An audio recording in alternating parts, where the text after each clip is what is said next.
Hey guys, welcome back to the channel. This is story about what if Naruto neglected by family and trained by Mito part 1. Before I start, please do support for more amazing content and comments for part 2. Do consider to subscribe my channel and share my video to your friends and check out the description as well. Let's start the video. Kushina Uzumaki had dreaded this day. She knew giving birth would be an ordeal for her, more so than when any other women went through labor. They had anticipated the complications of her pregnancy, taken into account the weakening of her seal, and even kept time and location of it a secret. It still had gone wrong, so horribly wrong. Somehow the knowledge of where she would be giving birth had been compromised, and now the Kyuubi, it was free, set free by the masked man with a lone Sharingan. She could feel her strength waning, but not from giving birth. It was because the prison that was her body and soul had been broken. The simple fact that when a biju is ripped from them, the container would inevitably die was bearing down on her mind. As she lay there trying to muster the last dregs of her willpower to move about, trying to think of a solution, she could not help but tear up. The desire to curl up and cry her pain away felt overwhelmingly tempting. She would no longer be able to see the warm sunrise, the cold touch of dewy grass, the soothing feeling of running water. She would try and lose herself, and when she took a shower to wash away her frustrations. Gasping through her tears, her mind struggling through details, she thought of countermeasures. The lump in her throat was growing painful as she had trouble swallowing. Maybe they could seal the rampaging biju back inside her so she could take it to the grave, only if temporarily. It would reform. But it would take years to do so, and Konoha would be ready to seal it back in. As much as she felt this to be the right course of action, her resolve was shaking, desperate for an alternative. She felt like a coward before giving birth. She would have regretted dying, but ultimately would have accepted it as another aspect of her journey. She was a proud kunoichi, brave and deadly. That was identity. Now, she was a desperate mother. Growing up alone after the death of her parents in the Ashizo massacre, she had blossomed in her heart a fierce desire for a life surrounded by those who loved her, those she could love in return. Now, the mere thought of parting with her baby boy, her Naruto, was too painful for her to bear. She loved him so much. Today was supposed to be a happy occasion, a bright memory shining away for many more to come. She was finally here, she was finally going to start her own family, but now she would be losing it all. Her handsome, loving husband and her beautiful son, all she could do for them was pray. Pray that they find happiness without her. At least she still held some peace knowing that Minato would look after their son. With a new sense of purpose, she moved, unleashing chains made unbreakable by her chakra towards the Kyuubi. She wasn't willing to let Minato bear the entire burden alone. Even if she were dead, she would still help raise her child. She would make sure that Naruto would still grow up with the knowledge of her side of the family, the Uzumaki, and their legacy. As she tried to keep the Kyuubi contained using her chakra chains, she quickly performed a summoning jutsu, causing a small box to appear. Opening the box, and she looked inside. It already held a couple of items, a diary, some money, a few storage scrolls, and a couple of photos. She took off her wedding ring and her hair clip, a cute black one she was partial to, and put them inside. After thinking about it some more, she tore off the collar of her dress carefully, the part which contained her husband's Hiraishin formula, and carefully placed it in. It would increase the chance of them finding the box. She gently closed the container and secured the lid. Quickly performing a variation of the reverse summoning jutsu tied to the box, she sent it back so it would not be destroyed. Just after finishing the task, she became aware of her husband approaching her with Naruto in his arms. "Minato-kun, are you ready to seal the Kyuubi back inside me?" she whispered as she took Naruto from him, gazing at her baby boy intently, desperately trying to take in every little detail of his face for the last time. From his red hair to his small face with no marks or blemishes, she felt that he was the most adorable thing ever. God, she could keep watching him forever. "Kushina-chan, there's no need for you to die and take the Kyuubi with you." Minato Namikaze, the fourth Hokage of Konoha, stood up and looked towards the towering form of the biju struggling against the golden chains. "Preserve your chakra. I'll seal half of it within Naruto using the Reaper's death seal." Kushina quickly looked up at him, her eyes wide open, mouth slightly ajar in befuddlement. "But Minato, the Reaper's seal will result in your death." What about Naruto? He would have to grow up alone with this burden, not knowing, not understanding what it means to be a Jinchuriki. "We need love, Minato. To hold the demon, and not fall into its darkness." "I believe in him. Do you remember Master Jiraiya's words about ending the curse of hatred? I believe Naruto will be the one to put an end to it," Minato said as he started going through the hand signs to summon the Reaper. "But why do you have to use the Reaper seal? You could live on, you could teach him, watch over him, because I could not." Kushina sobbed, clutching Naruto to her bosom. "I'll need its power to split the Kyuubi in half. Half of it I will seal inside Naruto, and half of it I will take with me to the Shinigami's belly. It will also allow me to put your chakra inside him so he can meet you, and you can help him when he needs it. She couldn't fully understand it. Why was there a need to seal the Kyuubi now rather than later? They could use a similar seal to own when it reforms. By then Naruto would have grown older, old enough to understand this burden like herself at the age of 12 when the Kyuubi was sealed inside her. You don't have to die, Minato, just wait, I'll take it with me. It will be years before it comes back, and you could be better prepared. Naruto will be older too, as old as I was when I accepted this burden, then you could seal it within him, whole of it. She begged, tears freely falling. She was tired, her mind was sluggish, she could not fight, all she could do was ask her husband to take a different route. To forsake your country is to forsake yourself. Kushina, I know you understand that. The Kyuubi reforming would be an event. Konoha might not survive its onslaught as well as defend against the other villages. Besides, there are some things that only you could say to him. Minato calmly said, looking at her as he completed the seals for the Shinigami to appear. She felt Minato was being naive right now. This was a very heavy burden, something that was hard to understand for those who did not share it. She too believed in her son, but she believed him to be human, not some noble child of prophecy. He was a child, her child. He would make mistakes like she did, he would hate like she did, but would he love when no one loved him? Maybe Jiraiya would raise him to be a capable person, he was Naruto's godfather after all, but what if he couldn't? Making up her mind, she did some quick one-handed seals. As she watched Minato trying to complete the sealing process, she completed a small seal of her own. She gently placed it onto Naruto's palm, creating a spiral mark, and watched it fade into his skin, all the while praying that he will find the way to their legacy using it. Somewhere behind the Senju clan compound. It was a small building, one of the oldest in Konoha, and unlike the others of its time, it wasn't made of wood. It was made of massive red stones transported from the land of Whirlpool. The Senju created it as a symbol of their alliance.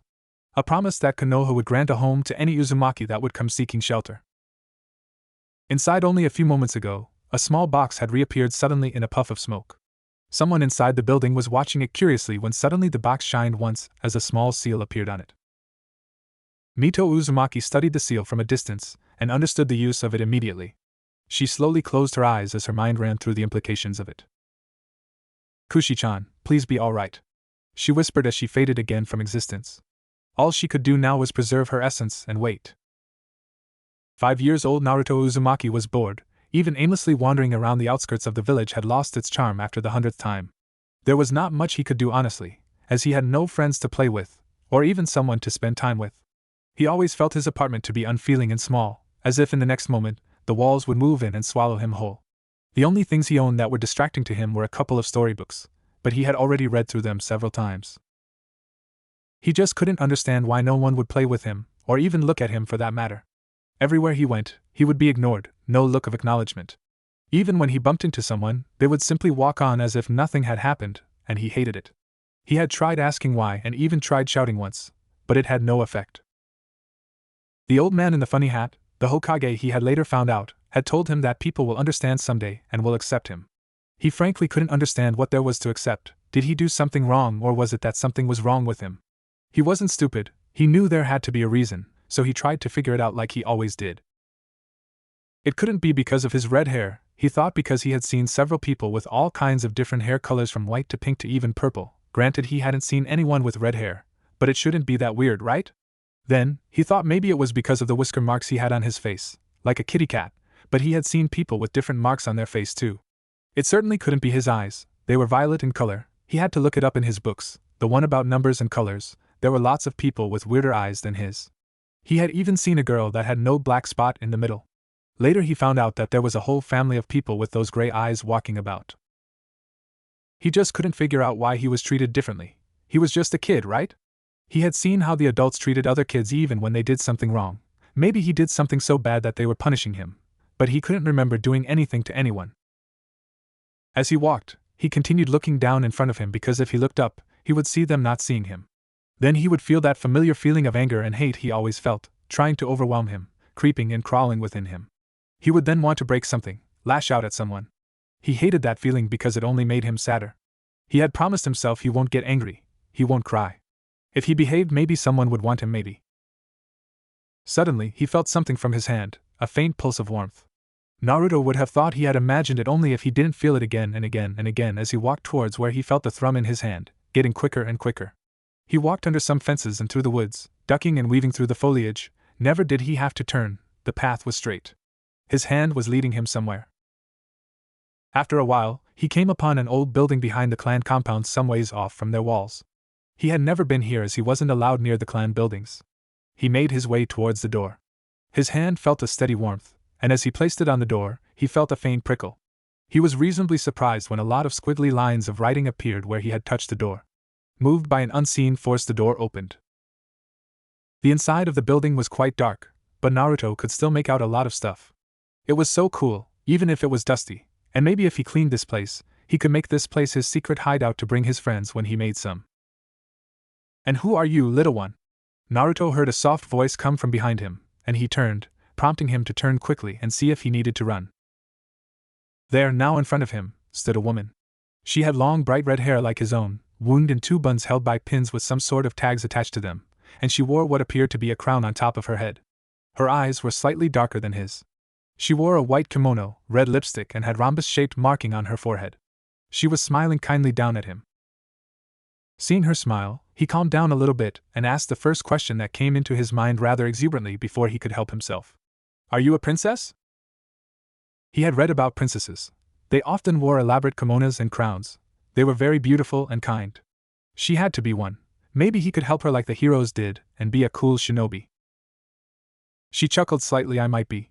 Why don't you introduce yourself first?"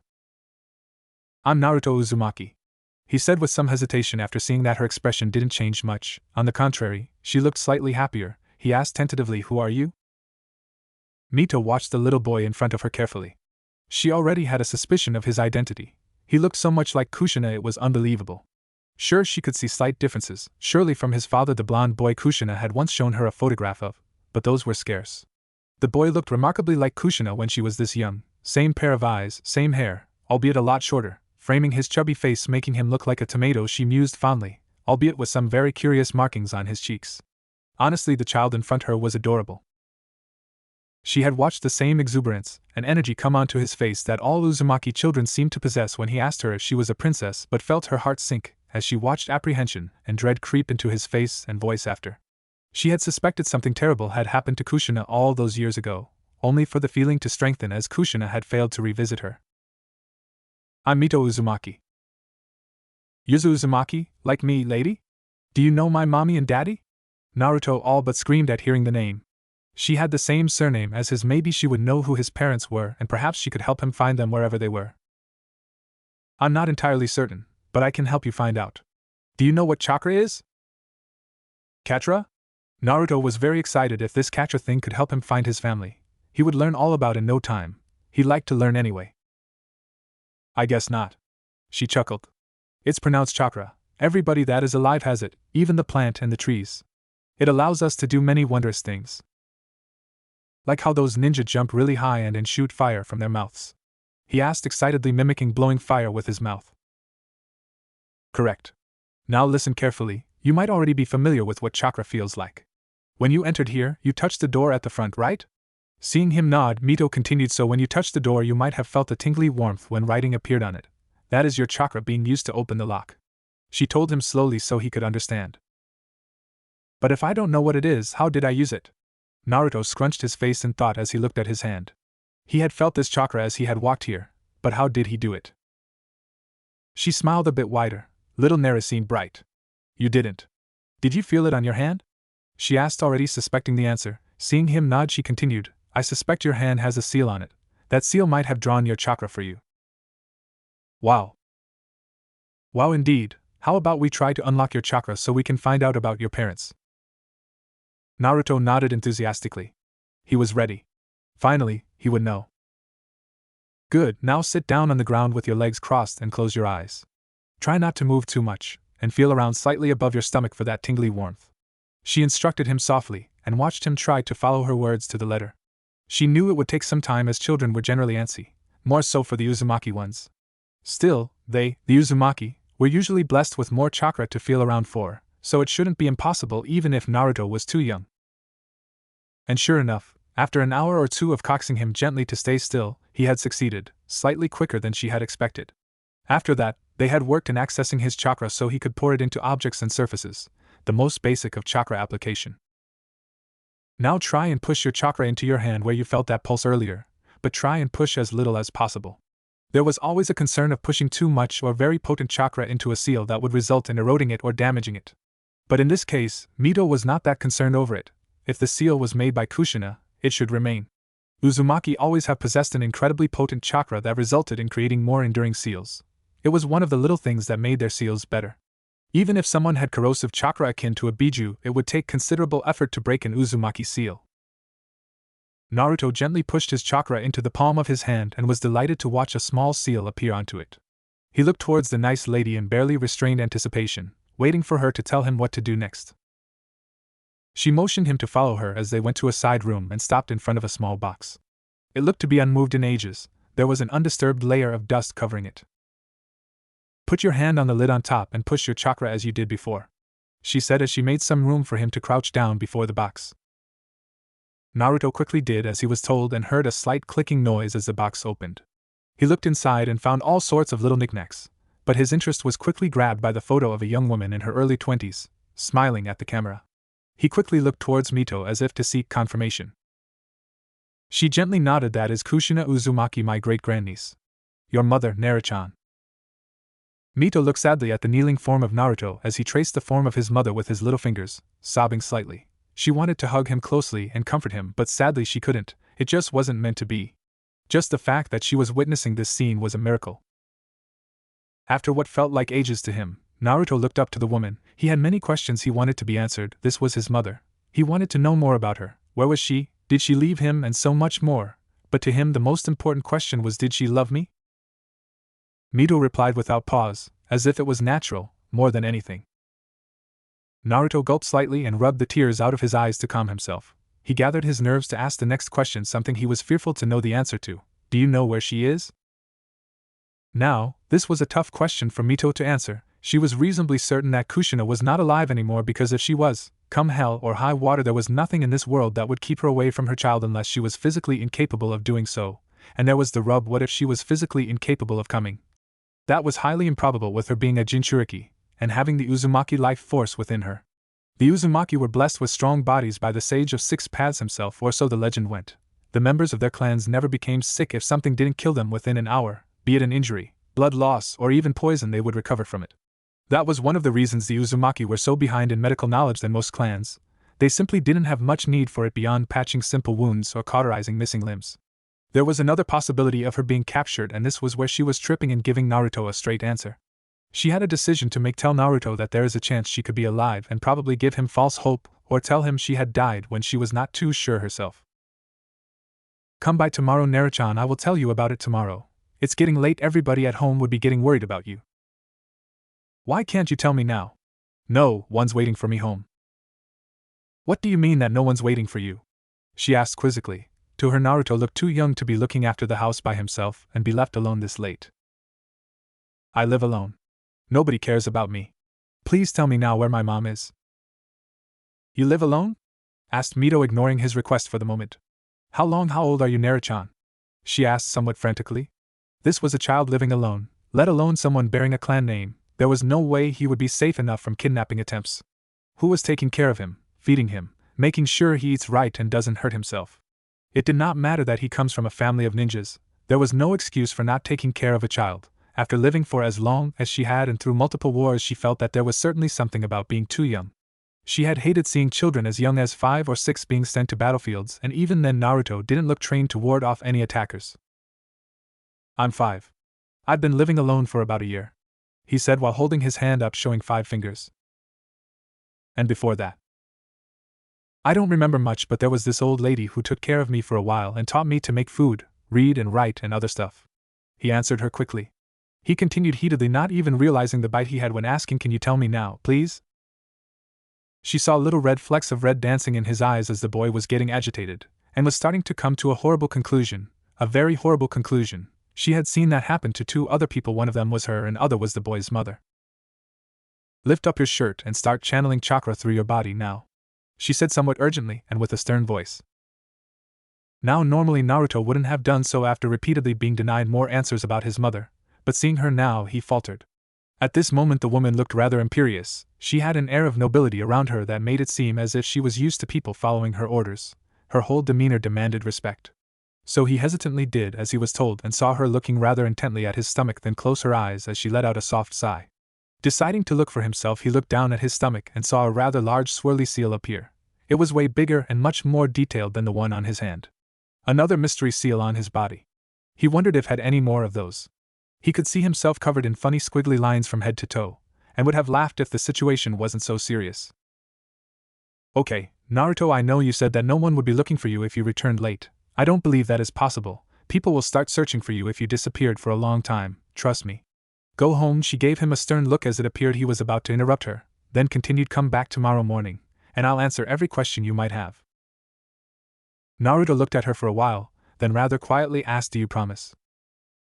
I promise. Mito said gently, don't tell anybody about this place or about me, Naruto-chan, or they might stop you from coming back, do you understand? She added, seeing him look at the box, and leave everything in the box here, where it will remain safe, otherwise people might take it from you. Naruto nodded and left the building quietly. As she watched Naruto leave, Mito began to piece everything together from the clues she had gathered from his visit and Kushina's lack of. She tried to recall every minor and major detail Kushina has informed her about the village and her pregnancy. Everything that would help her make sense about little Naruto's situation and how she would have to move forward. She had sensed a rather big plan in play regarding him, and she didn't like it one bit. This was her kin, and she would be damned if she lost another one. Only 2 people remained of her family now, Naruto and her granddaughter. She had to secure the legacy of their ancestors. As Naruto walked out of the building, it was starting to turn dark. He made his way through the village, walking by the little shops and restaurants, not one of which would serve him. It wasn't as anyone stopped him from entering their establishment, but when no one would serve you or even take orders, there was little you could do other than make a scene, which he had learned didn't help him much. It was an unfair treatment, he knew, and it hurt. He made his way towards the little ramen stand, one of the only ones that welcomed him unconditionally. He pushed all those thoughts out of his mind as he reached Ichiraku Ramen Bar. The ramen was heavenly, and the old man and his daughter that owned the bar were very kind people. He entered the bar and greeted the girl working behind the counter warmly. Hey, give me a miso ramen please. He looked around, where's old man Tucci? He is in the back. It's closing time soon, so there is not much cooking to do right now, she said as she placed a bowl of miso ramen in front of him. How come you are here today? She asked with slight puzzlement. Naruto usually only came twice a week and never this late. She knew he lived on a tight budget and couldn't afford to eat more than he did. Sometimes her father would give him an extra bowl or 2 for free, but they had to coax him into taking them as some form of celebration for some accomplishment, no matter how small. For a child this young, he had a strange sense of pride for not accepting help easily. I got too caught up in wandering through the village, and it turned this late. Didn't feel like making something for myself today, he replied as he ordered another bowl. You came at the right time. I was cleaning my room and found something. Wait for a bit, and I'll give it to you, she said as she placed another bowl in front of him and moved to the back of the shop where their house was. Naruto had stayed once or twice for the night in their house, like recently when they had celebrated his birthday. It was a small affair with the Ikarakas, and they had given him some clothes as present. He truly cared for them and was glad to have been accepted by them for whatever wrong he had done. Here, said as she placed a stack of books in front of him. These are some books from when I went to the trade school. I don't need them anymore. You can have them, or I would have to throw them out. They are very old. I bought them from a second-hand bookstore. Naruto looked at the titles and saw some about basic accounting, language, and writing books which were fairly thick, as well as several thin books about general skills like woodworking, sewing, gardening, etc. The seams were slightly frayed, and seemed to be repaired by some sewing thread to hold them together, and gluing paper on the spine so as to rebind them. He thanked Ayam for the books and the food, which earned him getting his cheeks pinched. He only allowing her to do so on special occasions, paid for the food and left for his apartment. He quickly went in, placed the books on the only table he had in his home, brushed his teeth and went to sleep, eagerly waiting for tomorrow morning so he could go back to his grandma to get some answers. As he was going to sleep, he suddenly realized a happy little thought. Because of his excitement in finding out about his mother, he completely glossed over the fact that he had a grandma, someone from his family. He wasn't as alone now as he was yesterday. Life was looking up. Naruto jumped out of his bed quite excitedly. Running to the bathroom, he quickly finished all his daily business, and quickly prepared himself some breakfast. Using the rice cooker to make some fluffy white rice, he took it out in a bowl, cracked an egg on top of it while adding some soy sauce and little bit of salt, and mixed it all with a pair of chopsticks and dug in. Finishing it up and putting it into the sink, he ran some water on the bowl and left it there. He would have to wash it when he came back. but he was simply too excited to care about it right now. Closing up the door to his apartment, and locking the door behind him, he looked towards the sky. It was getting brighter by the second and still too early for most people. Maybe he should buy a clock, it would make things easier. But first he would look around the neighborhood. He might find one that someone has thrown out and fix it. He didn't know much about fixing clocks or anything about them really, but if he could figure it out somehow he might get a free clock, and it was a great way to kill some time when he was bored. He ran towards the building from yesterday, through the overgrown underbrush, and pushed his hand onto the door and letting the seal do its magic. He made his way inside and looked for his newly found grandmother. He looked around but couldn't find her. "Good morning, Naruto-chan." Just like yesterday, the voice came from behind him. He turned around to find her standing in the middle of the room. He briefly wondered where she came from but pushed the thought quickly aside and greeted her back. "Morning, Mito-chan." She chuckled slightly. "Now, Naruto, I have decided to tell you everything about your mother, about me, our clan, and even some things about you that you might not know. But before that, you have to tell everything about yourself so that I can tell you everything with as much certainty as I can." Naruto was confused slightly at first about what she would tell him about himself, but it occurred to him that maybe she would tell him about why he was treated different from anyone else.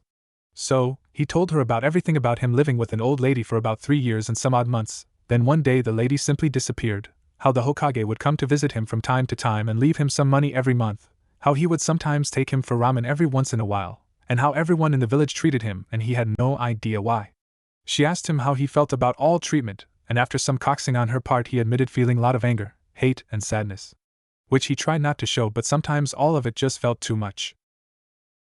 "I'm sorry, Nara, that you have to live like this," Mito said after a short while, her clear voice filled with sadness.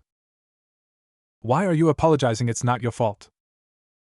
"Maybe not directly," she continued gently, "for you to understand why, I'll have to start from the beginning, from who I am to where I come from. I'm Mito Uzumaki of the Uzumaki clan, went into the Senju clan to Hashirama Senju, head of his clan, to establish a more solid treaty between Yuzushiogakure no Sato and Land of Whirlpools, a very small village, home to the Uzumaki, and the new budding village of Kanehigakure no Sato, created by Hashirama of the Senju clan and Madara Uchiha of the Uchiha clan and some other major and minor clans, to stop the long ongoing war that was plaguing the Land of Fire for decades.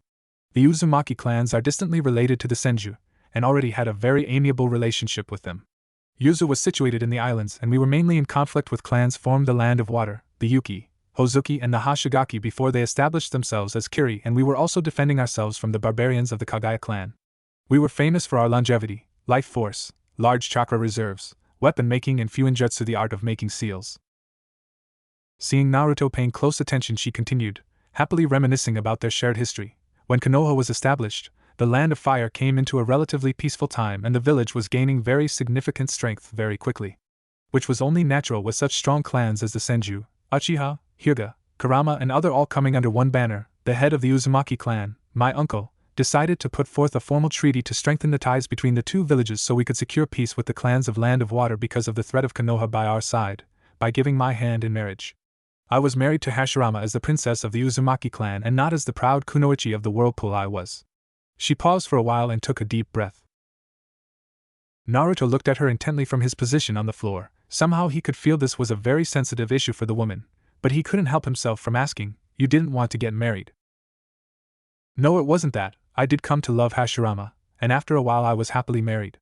It was my position within the village. I was raised to be ninja by my clan, and I aspired to be great, to be remembered as a strong kunoichi and the greatest seal master to walk these lands." She chuckled lightly.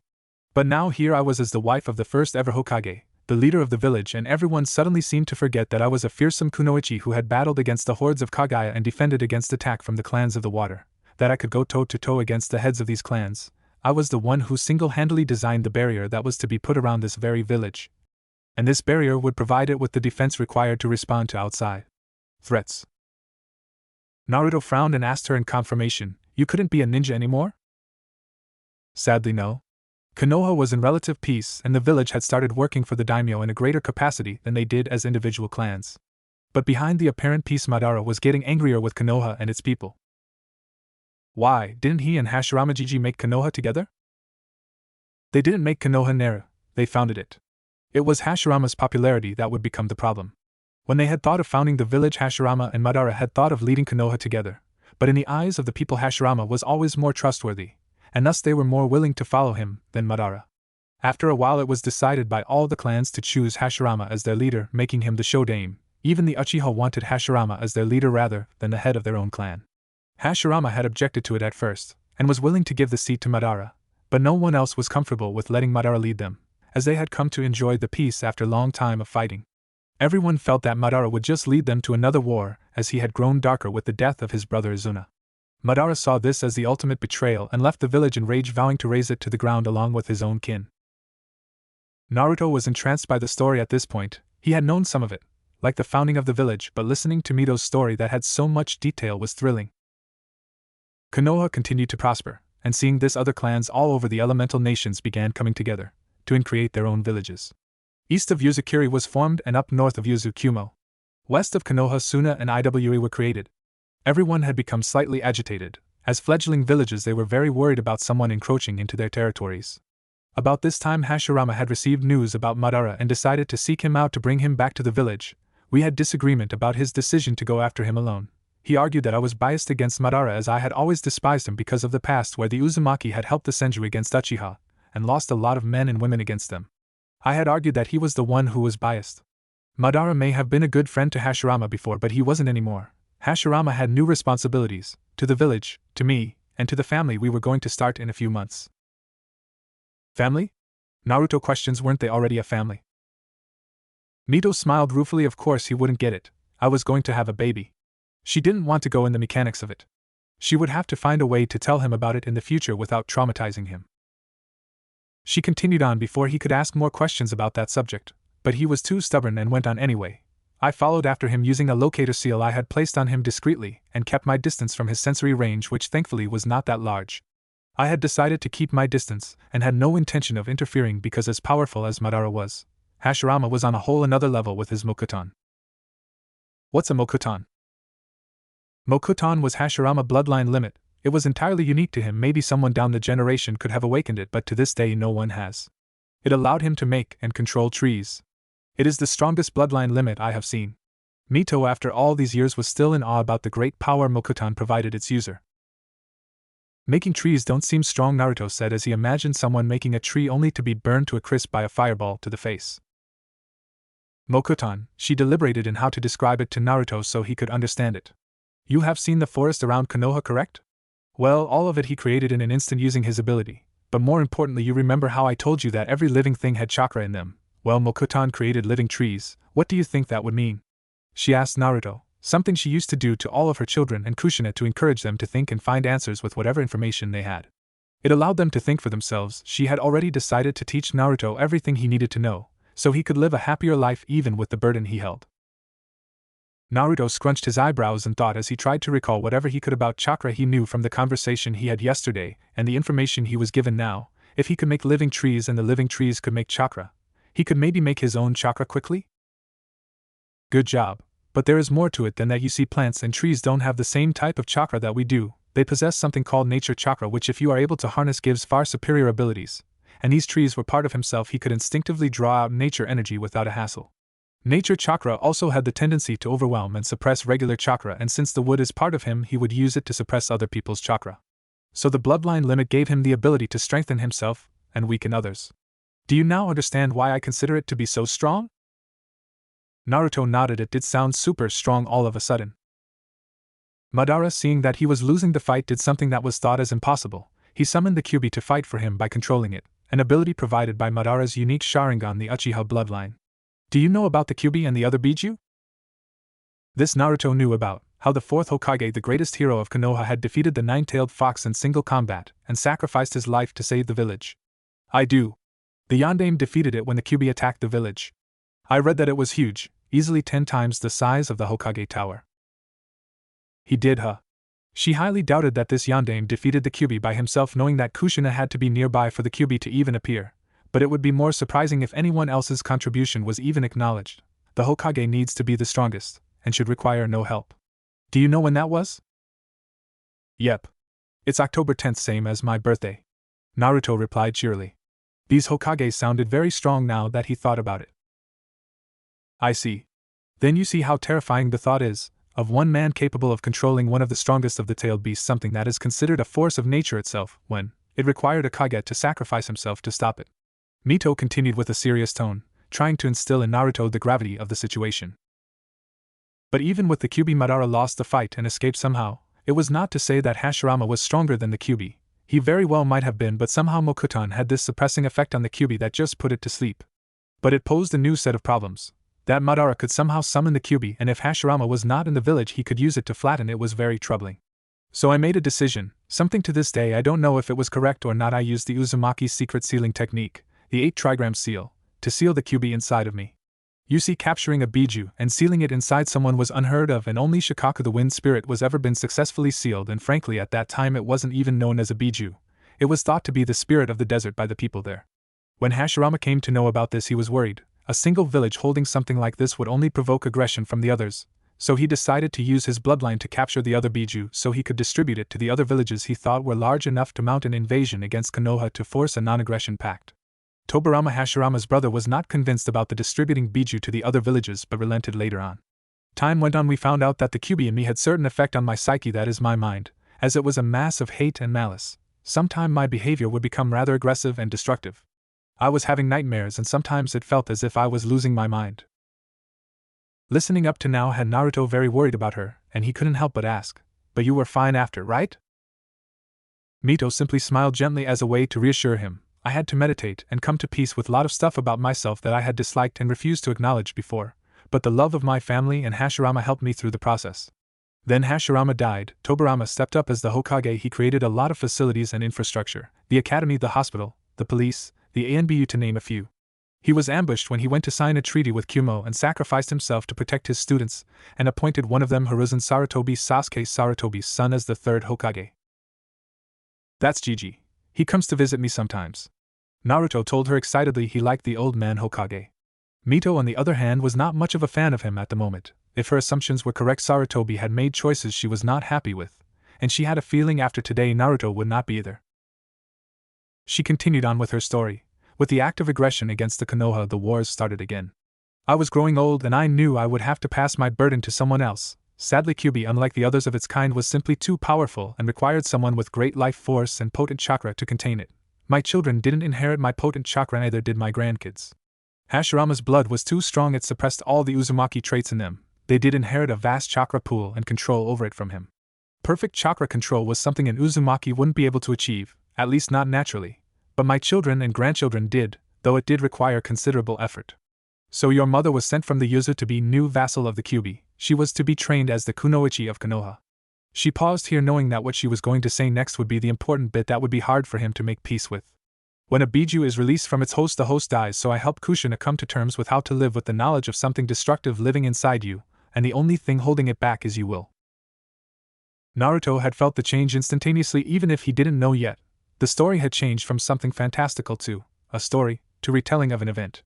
He suddenly felt uneasy as 2 questions popped into his mind, one more urgent to his current situation that he chose to ask. Are you a ghost then? He was afraid of the answer, but thankfully not terrified. No, she said, and Naruto felt relief, which regretfully lasted only for a moment. But I'm not alive either. She continued on. I'm a part of my chakra that is tethered to this impure world, made possible by using seals. Don't worry, Naru, I won't ever harm you. She knew he wouldn't understand any of it, and sure enough he didn't. All he got from it was not ghost something chakra and seals, and most importantly she was still nice. Then he remembered the second question he wanted to ask. Mom is not alive anymore? He asked, feeling somewhat sick. I'm sorry, Naruto.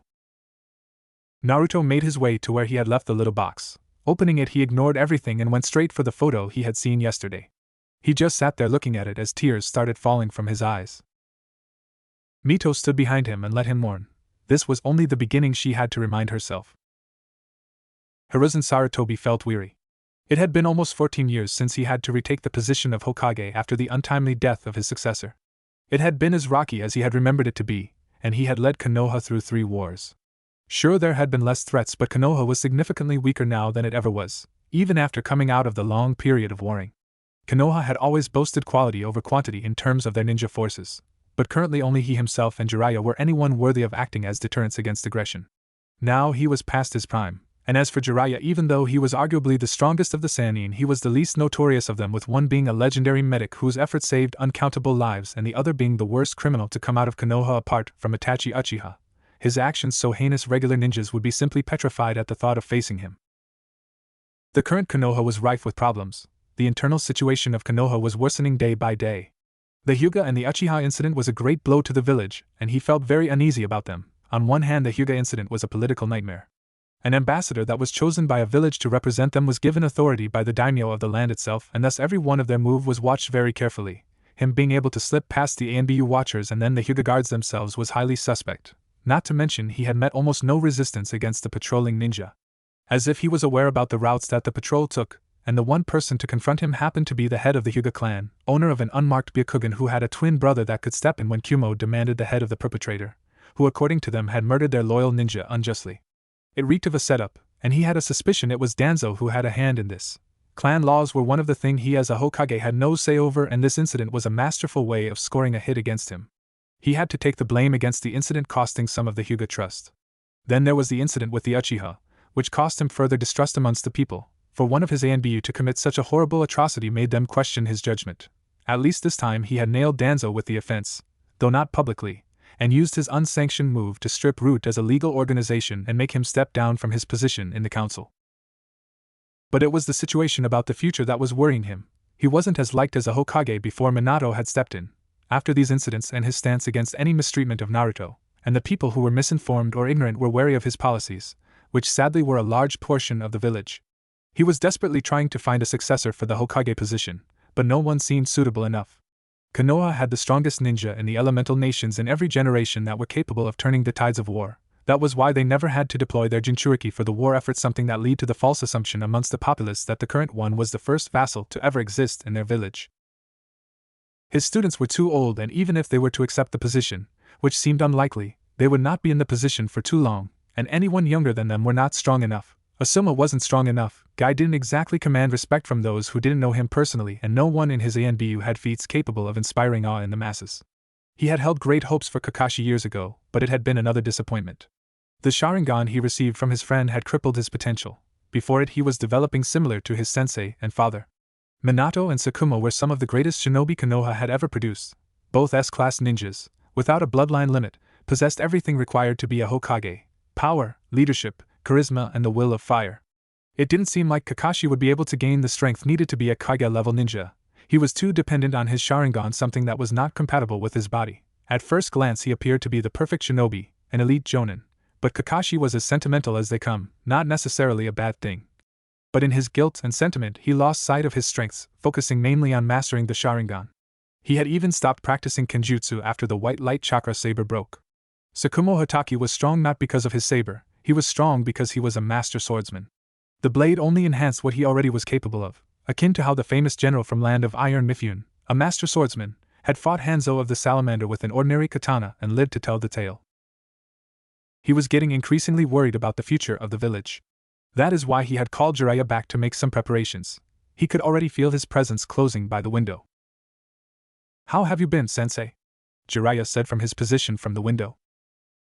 "Welcome back, Jiraiya-kun. Things could be better," he said, filling his pipe with some tobacco. "Anything important?" "There is a mercenary group of missing Nins that's been taking high-level missions lately. Mainly from IWA and other small villages. Suna is struggling more so than ever, it seems.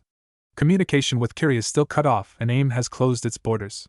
There's a new hidden village that's suddenly cropped up somewhere and sound they might be encroaching on our land. More missing persons report have started coming up near our borders.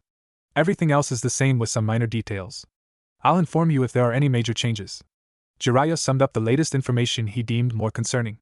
The other minor stuff he would send to the Hokage in detail later on. "Do you have any news on Tsunade?" "Last I heard of her from my informant, she was seen in Iron Country. She's mainly touring through Fire Country and some minor villages. Only the two of you are suitable for the Hokage position. We have to start thinking about calling her back, unless you want to make it easier for me and accept the position now," he asked, chuckling slightly. "Not happening, old man," he said immediately before sitting on the chair in front of the Hokage's desk. "Can't find anyone amongst the active Jonin? No one strong or notorious enough. If there are no breakthroughs in their strength, I believe we'll have to bank on the younger generation." Jiraiya nodded absent-mindedly. Calling Tsunade back without taking any harsh measures would be difficult. The Hokage nodded, taking a long drag from his pipe. "If the circumstances were not so dire, I wouldn't want her to get back here anyway. She deserves to be happy even if it is by wandering the nations. Hiruzen Sarutobi was genuine in his thought about this matter. The life of a medic nin was tough. They saw the most death, even more so than his ANBU, and on top that losing her loved ones in the way she did would be tough on anyone. Naruto has been asking about her. He asked you? Jiraiya asked, puzzled. That was unusual. As far as he knew, Naruto was not overly familiar with the Hokage anymore, and tended to avoid anything personal to do with the man. And that had come to him as a huge surprise, as they had been rather close when Naruto was still a child. Hiruzen shook his head sadly. No, and nothing specific too, just general information one might ask about a legendary ninja.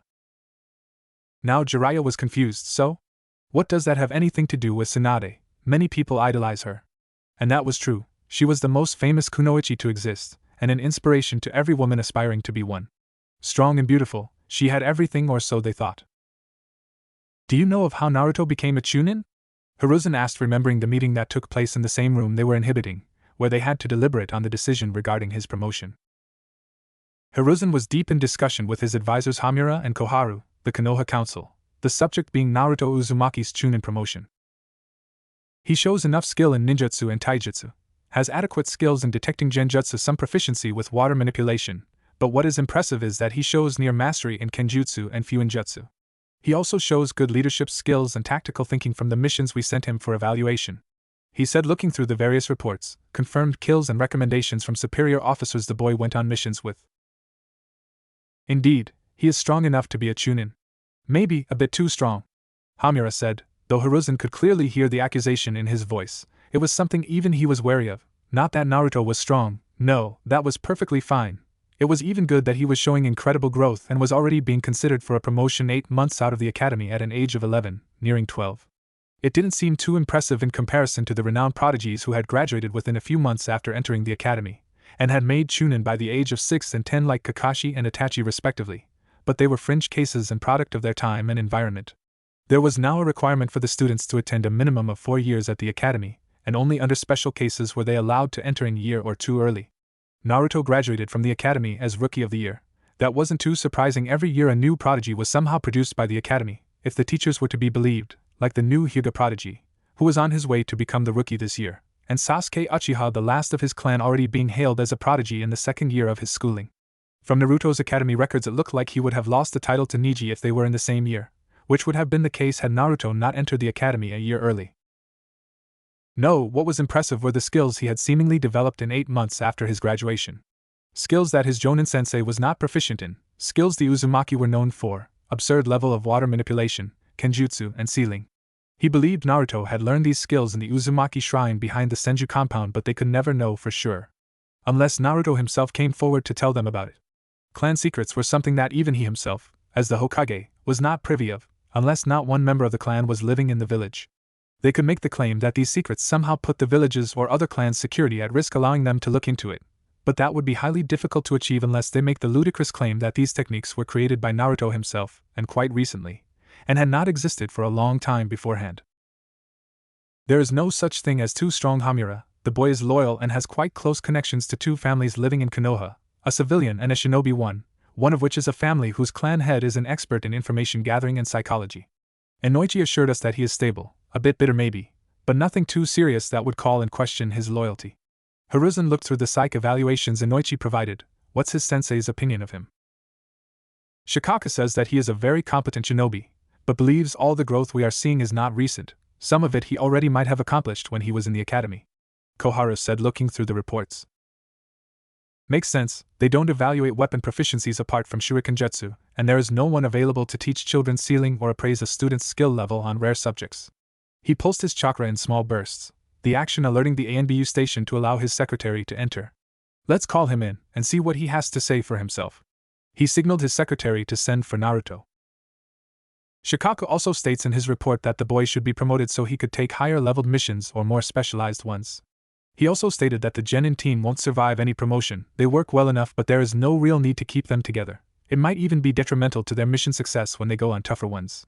The other 2 members of the team are not that combat-oriented and would be more suited for patrol or guard duties and would take a lot more time to be ready for promotions, and should be reassigned, Koharu said as she continued reading through the report. It will be a good idea to promote him now rather than wait for Konoha to host the exams again in the rotation. We simply cannot send someone who is distinctly an Uzumaki to other territories when they have knowledge of his schedules and routes. Not even considering the fact that the other nations might suspect his status as a Jinchuriki. Hiruzen was in no way under the delusion that the other nations were not somewhat aware of Naruto's status as a Jinchuriki considering the security leak that had occurred a day after his birth. Do you believe he knows about the Kyuubi? From what I understand, you haven't told him about it. Hamura said to Hiruzen again with a hint of accusation. There was no need to. It wouldn't have done him any good, Hiruzen stated firmly. He could have been trained to harness its power, Koharu said. He needs to be kept in control, Hamura interjected. He and Koharu had always advocated letting Danzo train the boy. The only thing keeping the Kyuubi in check is the Jinchuriki's willpower, and to not let it loose he would need sound judgment and connections to the village. I don't want Naruto to become someone who wouldn't consider the consequences of using the Kyuubi because Danzo doesn't understand what is good for the village in the long run.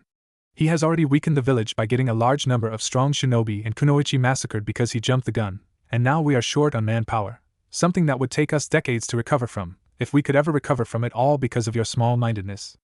Hiruzen said harshly, his killing intent leaking through. His anger barely restrained, making the tables and chairs clatter. The man, even though old, was the Hokage, and even his old teammates felt small at this moment, realizing that they had let themselves grow weaker with time. We had no choice. The coup was going to break out, an innocent life would have been lost, Hamura said firmly, though the palpable anger of the Hokage was making him sweat profusely. Innocent life was lost, Hiruzen stated somewhat bitterly. Losing people he had vowed to care for, so carelessly, was one of the burdens he would have to carry to his grave. The civilians who had no idea of the coup, and the children who did not even know of any conflict. For a man who believed in brainwashing and has an uncompromising belief in his ability to create emotionless ninjas, he sure was quick to reach the conclusion that the children were going to rebel when they grow up. Hiruzen was fed up with these people and their support of his old friend. He now truly believed that his teammates never found their place in a peaceful Konoha, and were very much set in their old ways, somehow believing that any form of compromise for a more peaceful resolve was a soft-hearted response and a fool's approach. But even then he could not place the blame on a single party. It was never that easy. But you must still consider that a Jinchuriki is essential firepower and a great deterrent against threat, Koharu calmly stated, trying to move the conversation back to the topic at hand. Konoha may not have required a Jinchuriki before to fight for us, but you are getting old, and besides Jiraiya we do not have someone strong enough to contend against the likes of Killer Bee who had perfect control of his Biju, and even those who can only just tap into the power of their beasts would give us trouble. And how do you propose we go on about teaching Naruto to control the Kyuubi? Before Killer Bee and Yagura we didn't know it was even possible to use the power of the Biju to that extent, and we have no idea how they achieved it. If something were to go wrong we might lose Naruto, and might not find anyone strong enough to be Kyuubi's new vassal. Even if by some miracle we find a suitable candidate, then besides me and Jiraiya no one would be able to reseal the Kyuubi, and the seal we might use may not be as strong as Minato's. Hiruzen was very wary of tempering with the seal on Naruto as it was very complex, and without Minato's notes on it, tempering with it might weaken it considerably. He should be aware of it if you are thinking of promoting him, Hamura insisted. As they were deliberating about this issue they heard a knock, and Naruto entered, making his way to the center of the room and stood in attention, awaiting orders. We were reviewing your application for the Chunin position Genin Uzumaki and would like to hear your reasoning on why you think you deserve a field promotion, Hiruzen addressed, giving the boy the chance to make his point without the elders interfering. I believe I'm strong enough to become a Chunin and have achieved substantial skill in the techniques of my clan. I prefer Kenjutsu, sealing and ninjutsu and would like to specialize more in these fields, and I believe if I get more experience as a Chunin I might be able to join a specialized branch in Konoha's task force in the future, serving the village more effectively, Naruto said, his words clearly telling them that at least some thought was put into making his request. Which branch are you considering that you might want to work towards? Koharu asked, trying to understand the boy's aspirations. It was still too early for him to join any of the Konoha's departments, but it was nice knowing what one's motivations were. Something in target capture or barrier squads, as my strength lies in offensive and sealing techniques. Hiruzen could tell the boy was trying to be as professional as he could, sadly, something he was sure his former teammates greatly appreciated. Hiruzen looked at Jiraiya. We promoted him, and given his new clearance and skill level I thought it would be prudent to tell him about the Kyuubi. I had expected it somewhat considering his knowledge of sealing that he knew about it already, and after that meeting I have no doubt he accepted this information calmly and didn't ask even a simple question of how or why. 3 days later every ninja capable of basic chakra sensing felt a malevolent chakra spike for a brief moment. We had asked him about it immediately, and were given the answer that he had accessed the Kyuubi's chakra and was developing a technique for using it effectively. I suspect he might have been waiting for us to officially tell him about it so he could start using the Kyuubi's chakra without anyone asking unsavory questions. Jiraiya put aside his thoughts on how this all relates to Tsunade for a minute and asked urgently, he could access the Kyuubi's chakra already? On his own? He can. I had to reassure some people that the seal, like any other Jinchuriki's, was designed to let him access the Kyuubi's chakra and that the Kyuubi wasn't breaking out. Jiraiya scoffed. These people don't give Minato enough credit. Still, you told me that the seal was different from Kushina's, that it would weaken over time? I don't know why Minato designed the seal the way he did. My best guess he wanted Naruto to use the Kyuubi's chakra. Then do you believe the seal has weakened enough to be noticeable? I don't think so. To weaken it considerably in such a short amount of time it would require Naruto to call upon almost all of its chakra, about 7 taels worth or more. It should still be fine. Jiraiya answered. It would seem that Naruto was quite skilled in sealing, if Sensei was worried about him noticing the condition of the seal. I could check it if you want. I would be careful if I were you. If Naruto knows about your relation to him he would likely not associate with you of his own free will. Do you think he already knows? I'm not sure. You know how I used to be close to Naruto when he was little. It started small at first but after some time Naruto closed himself from me. At first I thought it was because he blamed me for his childhood, which while regrettable would be understandable, but according to Kakashi Naruto avoids him as well but doesn't seem to have a problem with Guy or Asuma. It could be a coincidence but Kakashi was Minato's student. So you are saying that he might know about his parents? His behavior would make a lot of sense if he knew.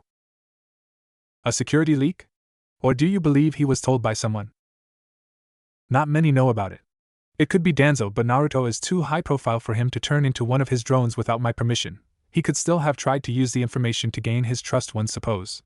It's hard to tell without being too intrusive.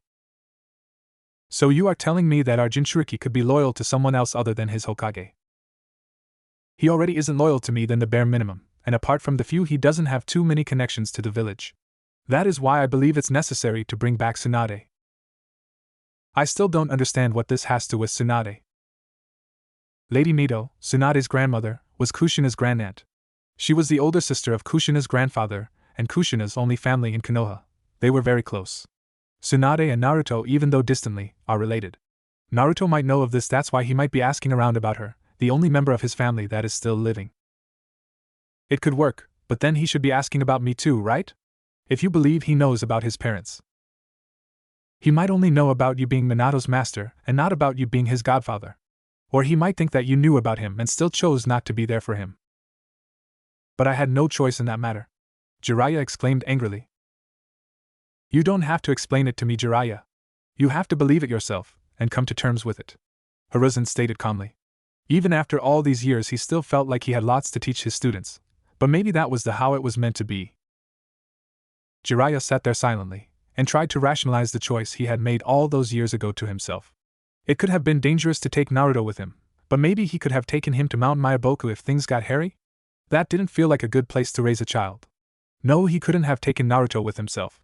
Maybe he could have visited him from time to time, but more often than not he was deep undercover. This was the second time he was able to come to Konoha after the Kyuubi attacked. Between gathering information to stave off any aggression from the rival villages, and perusing Orochimaru, he was always on the move. He could have written letters, but what could he have said? He was sure Naruto not knowing about him until he was older to understand his absence was the better choice. He was sure of it. But he still felt he had done something wrong, that he could have done more. Maybe he might understand if I talked to him, he said to his sensei. He might understand, but even then he might not forgive you. You have to understand, Jiraiya, that he might not need you in the life he has built for himself. How strong is he now? Jiraiya asked. That was a bitter pill to swallow. Minato had entrusted him with the position of godfather, but Konoha needed him more. He was sure Minato would understand his choices. He recently put an application to be tested for the position of Special Jonin. It's scheduled to happen in the coming months. This might give us a more accurate measure of his strength. Hiruzen said, smiling slightly. The boy was doing quite good for himself. He had even put in an interesting proposal to open a business too. He believed that is why he put in an application for Special Jonin and didn't work directly for the Jonin position. The Kyuubi? He recently submitted a report of creating a new technique to use its chakra by using some seals. He is tampering with the seal? Jiraiya asked hastily, some worry creeping into his voice. Not quite, it's an Uzumaki technique of storing chakra, a battery of sorts. Hiruzen said calmly. He had been keeping track of the seal, at least to the best of his capability. We should still look into it more closely. We could, but it comes under a gray area of using clan techniques and using Biju chakra. We would have to force the issue. It would be better to just ensure that he has not messed with the seal. With your notes on Naruto's seal, along with the original Uzumaki one, I could just easily see if there are any changes made to it. Hiruzen suggested. That could work. Jiraiya said after thinking about the matter. Generally, even among non-clan ninjas, information about their techniques was not asked in detail. If he gets the promotion, we might be able to assign him a mission to help me track down Tsunade.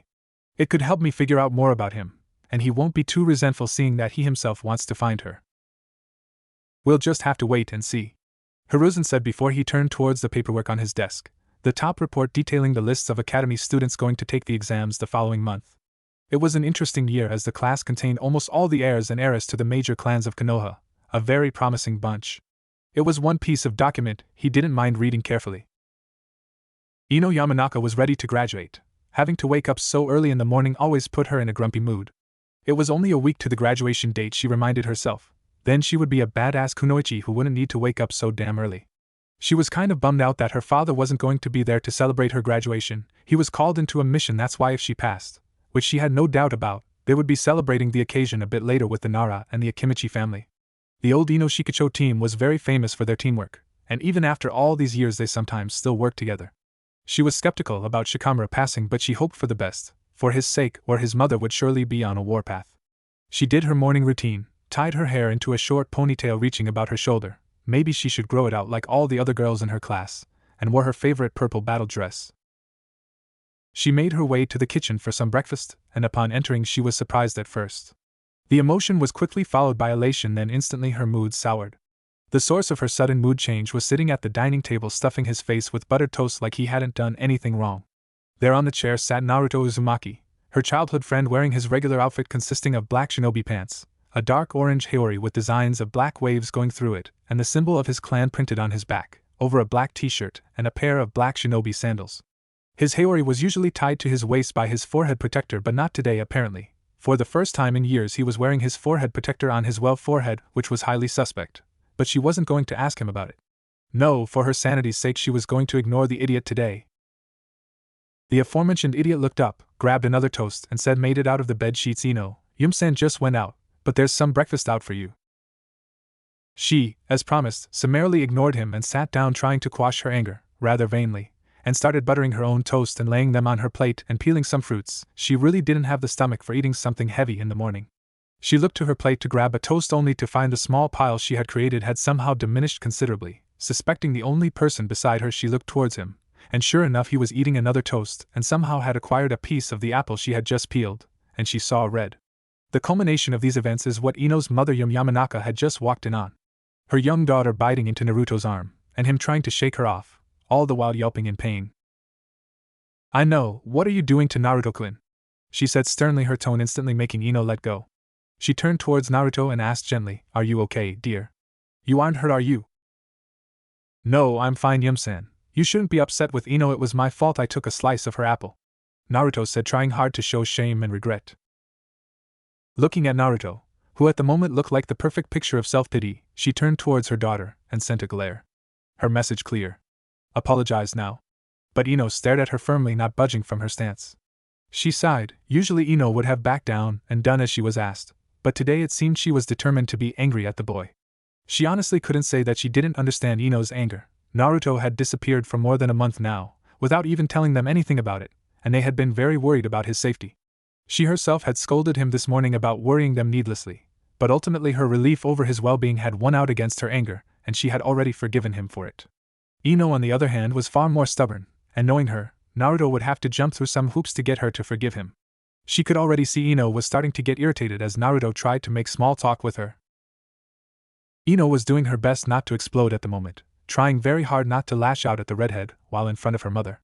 She knew her mother had a soft spot for Naruto and would not take it well if she gave him a well-deserved whack for being a bastard. How dare he make Ino Yamanaka worry about him? She was too angry at the moment to care about breakfast, and even though she knew she would regret it later when she would be hungry at the academy, stood up and left her house and made her way towards the academy, making sure to take the busiest street through the village. She knew that Naruto would have accompanied her to the academy otherwise. If she wasn't upset with him, she would have gladly allowed him to escort her. It had taken a lot of her patience and charm to teach him to be a gentleman if you asked her. On the other hand, if you asked Naruto, he would tell you that Ino was very bossy, and would nag him endlessly about it afterwards if he refused, so he had given up on it. She made it to the class earlier than she usually did, so she was spoilt for choice on where to sit down. Usually she would sit with her best friend, Sakura, at the front of the class, which she wasn't generally too happy about. Iruka-sensei had the tendency to drone on and on sometimes, and being that their sensei was a ninja, it made it harder for her to pass secret notes to Sakura under his watch. So today it looked like she would be the one to choose where to sit down. Looking around, she could see that Shikamaru and Choji had already arrived and were already sitting in the back. If she were to guess, Shikamaru's mother had kicked him out of the house, so he came in early to catch some sleep. She wouldn't choose sit close to them though. Imagine sitting through a boring lecture with someone sleeping right next to you. She was getting drowsy just by thinking about it. There were seats in the middle, and she could see two other boys sitting close to them, Kiba and Sasuke, and she ignored either of those choices, for the reasons that Kiba was too obnoxious and she wasn't in a good enough mood to deal with him today, and sitting beside Sasuke would not be a good idea. Sakura had a huge crush on him, and being the shy girl she was, would just swoon over him without doing anything, then get depressed over the whole ordeal. She had put a lot of effort in making Sakura get out of her shell these past few years, and wasn't going to let some boy make her feel insecure again. Honestly, she could see the appeal in Sasuke. He was very cute, but he also felt too closed off to her. Maybe if they got to know him more, he would open up to them, but the boy didn't seem interested in talking to anyone at all. As she made her way to some empty seats, thankfully far away from Sasuke's position, this way she wouldn't have to deal with that bitch Ami and her clique of bullies, as they would surely swarm to his position like locusts. Maybe arriving early would pay off and the day would pass quickly. It did not. Iruka-sensei had decided to prepare a class test for them to see if they were prepared to take the exam at the end of the week. While useful, she learned she had trouble breaking some ciphers and would have to revise the basic codes taught to them. It was tedious and the day was feeling far too long already. After the test, they made their way out of the building to get some lunch. Sakura was yammering about the test and whatnot. She was mostly tuning her out. It wasn't that she was uninterested in any of it. On the contrary, Sakura and her were competing for the title of Kunoichi of the year.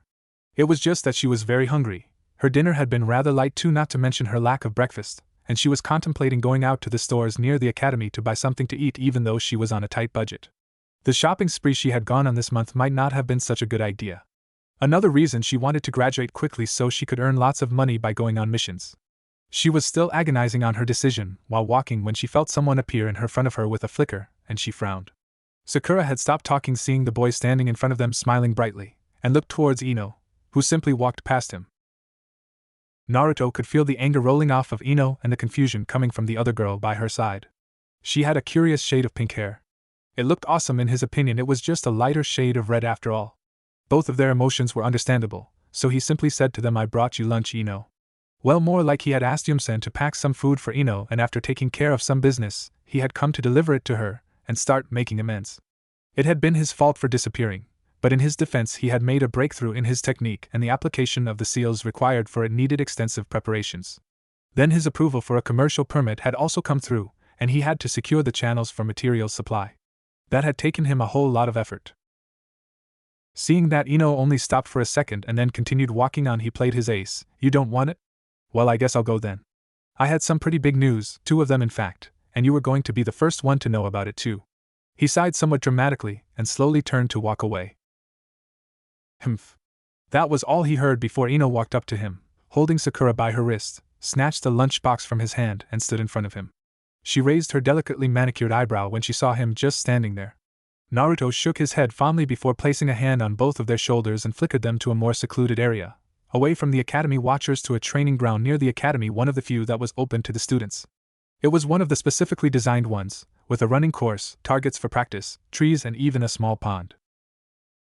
He looked towards the girls as Ino made her way towards a particularly large tree and found a soft spot underneath it to sit down.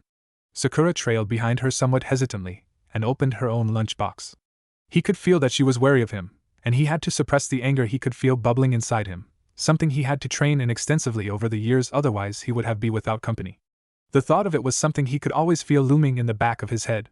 He opened his senses and looked at her closely and could see truthfully the girl was just shy of strangers, and it wasn't because of him in particular that she was uneasy.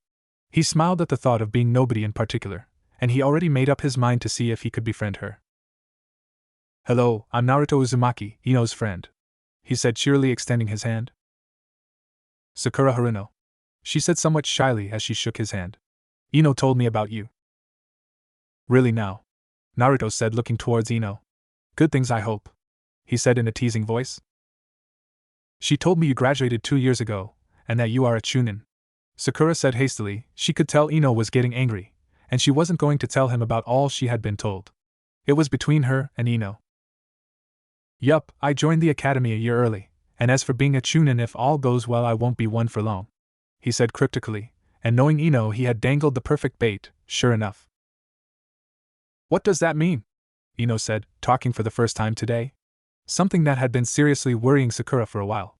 Her curiosity getting the better of her anger. "I put in a request for promotion to Special Jonin. It was approved, and if all goes well I'll be promoted," he told her cheerily. "What do you have to do to get promoted?" She knew some of the details that went towards getting a promotion, but nothing too major. Naruto had told her there were 2 main ways to get promoted to Chunin when not in a time of war. First, through some kind of exam. She had attended one of the finals as a spectator with her dad a few years back, and second, through getting approved by the council. Naruto didn't tell her how he had managed to get his promotion through the second method, telling her she didn't have the clearance for it. "You don't have the clearance." How she hated those words, more so because Naruto always looked really smug about it. As for being a special jonin, they only learned a little about the position in the academy. What every special jonin has to do: show jonin proficiency in certain skills and somewhat higher proficiency than a chunin in the other basic ones, he answered honestly. The information could be easily found in the library and wasn't restricted to civilians. "How is that different from a jonin?" This time it was Sakura who had asked after she swallowed the bite of food she had been eating between their conversations. He could feel the girl slowly beginning to ease up in his presence. "A jonin position requires a lot more field experience because they have the choice to take a genin team, and I don't have to show jonin level skills in all the basic ninja fields, only some that I specialize in to be considered for the promotion. Being a jonin does give slightly more authority in general situations though, but I'm not ready for the responsibility and time required for the position. There were exceptions to this of course, but they didn't have to know about it yet." "Is that why you disappeared?" Ino asked. Truthfully, she was somewhat hurt that he had disappeared without at least telling her something beforehand, and she hated it. "It's one of the reasons. I had to up my training and had to do a lot of preparation for a technique I had been preparing for a while. I barely slept for weeks. I'm sorry I didn't tell you that I would be gone for a while." And he was genuinely so. The Ikarakas and the Yamanakas were as close to him as family could be, but he hadn't grown in the same environment that she did. While it was true that the Ikarakas were a civilian family, they at least knew of his burden, and thus would understand his absence. The Yamanaka were a ninja family from a clan, but Ino had a very sheltered upbringing for an heiress. She, like most civilian children, and even some children from families of ninjas, did not know of the cruelty and hardship of the lifestyle she had chosen. His motivations were different from hers, but he knew as time goes on she would learn and grow up into someone genuinely strong. He could already see her potential to do something great. Ino didn't answer him, but she didn't try to block him out like she did this morning either. So he said to her, "How about this? I'll tell you about the other news. I can guarantee you will be excited about it, but you have to promise me you won't be mad at me anymore." Ino stood up, her lunch already eaten, and came to stand up in front of him, looking intently into his eyes, and said, "The news, and you will treat me to lunch for a month after I become a genin." "For a week, and when I'm not busy," he countered. "Fine. But you will help me with my training." "After you become a genin?" "Yes," she said. "Deal," Naruto said, extending his hand out while sticking out his pinky to make a promise. "That's so childish," she said exasperatedly, but still held out her pinky to seal the deal. "I don't want to hear that coming from you. You're still a brat until you make genin, don't you know?" "That's not true. You just like saying that. I'm more mature than you." "You're not." "I am." "Are not." "I am too." "Are not." "You're just a brat." "You're the brat. I'm a woman." "Why can't I see it?" Naruto said, slowly looking up and down her frame. Ino calmed down her anger and tried to use one of the things Naruto always lost to her in. She walked up close to him and draped her arms around him and leaned in. "Want me to show you, Naruto-kun?" she said breathily. Naruto tried to calm down his flustered state He reminded himself that he was an experienced shinobi and he had seen many beautiful kunoichi that were very gorgeous, his mind immediately conjuring the image of Kurenai-senpai, and compared to them, Ino, even though very pretty, was lacking in certain womanly charms. He calmly extracted himself from her grasp. I would have loved to see you try, but we don't have the time for it sadly, he said slightly smirking. Internally he was sweating bullets. Well, that was the best he could do anyway. Being a special jonin, he was somewhat versed in resisting kunoichi charm, but that didn't mean he could charm them back. He had no one to teach him that. Maybe he should find someone though, or Ino might continue getting under his skin. There was no way he was going to lose to her. They stood staring at each other, trying to break the other mentally, until they heard a slight. Both looked towards where the sound came from and saw Sakura standing there blushing slightly. Ino spoke. Her chance to try and make Naruto feel stupid stopped short. So, what's the other news? And be quick. Our break is going to end soon. She hated being rushed when it comes to gossip, but she didn't want Irika-sensei to get upset and go on a long-winded speech about being a responsible kunoichi. Naruto internally felt relieved. He really didn't want to continue playing this game with Ino when he was clearly at a disadvantage. I found a property on lease. It's a great place not too far away from the market, but not too close that the others would complain about the noise either. I have already hired some workers to make the necessary adjustments. Within a month I'll probably be open for business. When are you going to take me to see the place? Ino demanded quite excitedly. She had been hearing about him opening up his own shop for ages now. Whenever you are free, he complied readily. This was one of his dreams coming true, and it made him happy that Ino looked as giddy as he felt. You are opening up your own business? Sakura asked in wonder. Naruto was very young, only about a year older than her and Ino, and he was already able to open up his own shop. That was simply incredible. Yup, I'm a weaponsmith. But won't you be too busy with your ninja career? Sakura asked with slight concern in her voice. Not too much. I'll be only providing high-end weapons and custom jobs. The demand is low for them, but they are quite pricey, so they make decent profit, and I'll still take on missions to make money. My clan, the Uzumaki, were famous for their swords, and now I can open my own shop to honor them. Sakura could hear the pride in his voice. She hadn't heard of an Uzumaki clan. They weren't taught about them in the academy. She would have to go to the library to gather more information. You could come to visit my shop too, you know. Just ask Ino whenever you want to. Naruto continued happily. I would like that, Sakura complied. She really wanted to look at what kind of weapons Naruto could make. He seemed like an earnest guy, and apparently was quite strong. He was already being considered for a promotion after all. She had always thought Sasuke-kun was the strongest in their age group, but now she wasn't quite sure. Coming from a clanless family was hard when her class and had at least one member from each one, and knowing that Sasuke-kun was from the Uchiha clan, one of the strongest clan of Konoha, she thought no one would be able to compete with him. It certainly seemed so. No one in their class was close to him in skill level. Even without his Sharingan, she had researched about it in her spare time, he was able to always win every bout. It was at this moment that Ino looked towards the sky and noted the position of the sun and guessed, quite accurately in fact, that their lunch break was coming to an end. It was one of the ways to tell time they had learned at the academy in their first year. She said to Naruto, "Are you coming over for dinner today?" Probably not. I'll have to go to Ichiraku to tell them I'm back. He would have to apologize to them too for his disappearing act. I'll probably come by tomorrow though. Okay, then I'll tell you tomorrow when we can visit your shop, Ino said, then turned towards Sakura. Let's go, lunch is almost over. Want me to take you back? Naruto asked. He didn't want them to be late because of him, even if the training ground they were in was fairly close to the academy. No need. You can go now, Ino said rather rudely. All that was missing was a shooing motion in Naruto's opinion. He stuck his tongue out at her and disappeared with a puff of smoke. Ino was already used to his antics and would have rewarded him with a similar gesture of her own on instinct had he been a second late, and thus wasn't even a bit bothered by it. Ino and Sakura packed their lunch boxes and made their way towards the academy. Ino pig. It was something she only allowed Sakura to call her, and in return she called her forehead girl. There was no malice behind it. They had started doing this years ago so that the next time Ami and her gang tried to make fun of them it wouldn't work, and then it just stuck. You and Naruto are just friends? Sakura asked somewhat probingly.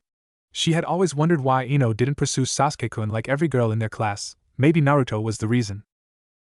What else would he be? Ino asked with genuine confusion, but then her expression changed to that of understanding. I know what you are thinking, why would someone like me be friends with someone as childish and insufferable like him?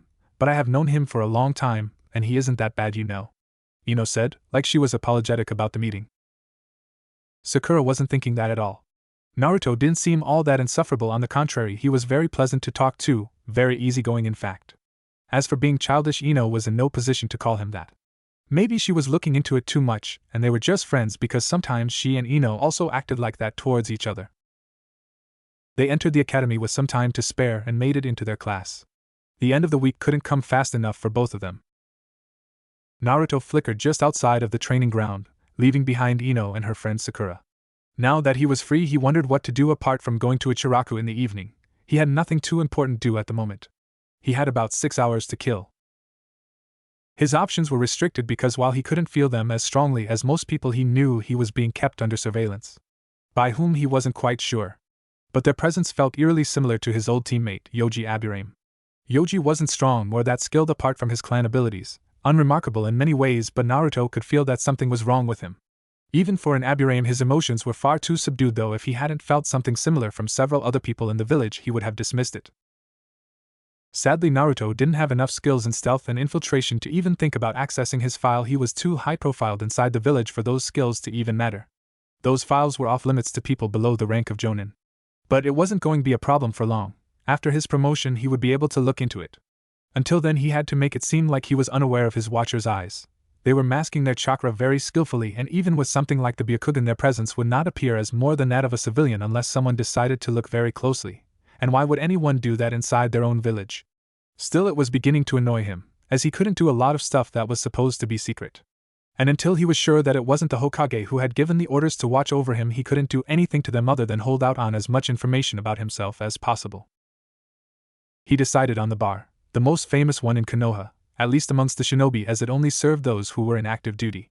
Being among high-level shinobi would be a great deterrent to anyone watching him, and the bar was one of the places where it was hard to spy on anyone.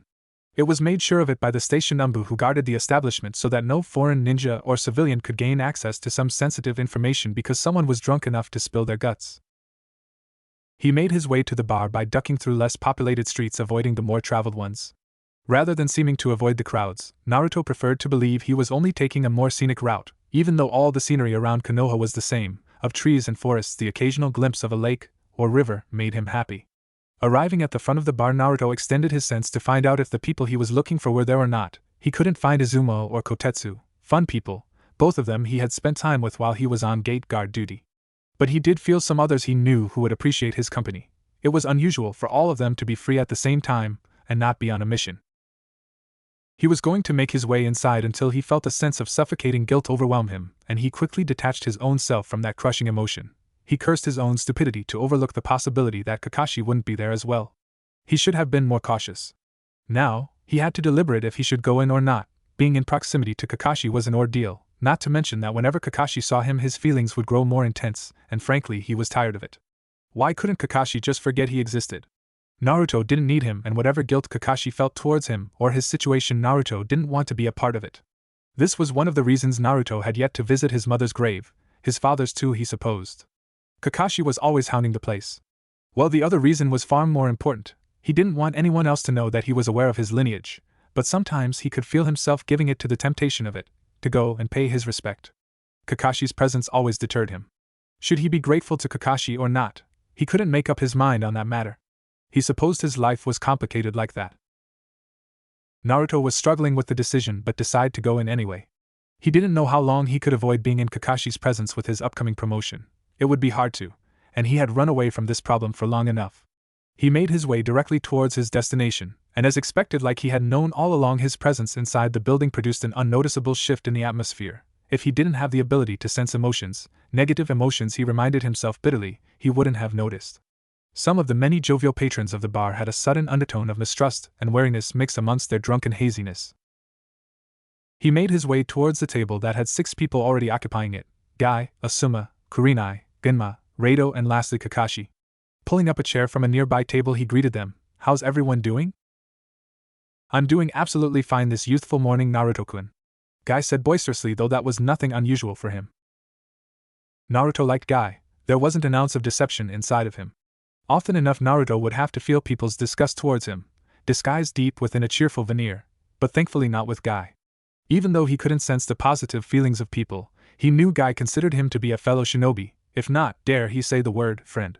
Some might consider it unbecoming of a shinobi to be read so easily, but the same people would not be willing to say that in front of the man that was Might Guy. He had earned the right to be eccentric in Naruto's opinion. He was one of the few Naruto knew he had very little chance to win against. I'm doing fine as well. It was Kurenai who had replied to his question this time, smiling gently towards him. Naruto blushed slightly. He still sometimes got caught off guard by Kurenai-senpai. Most times it would seem that she was uncaring towards others because of her demeanor, but Naruto had found that to not be true by going on various missions with her.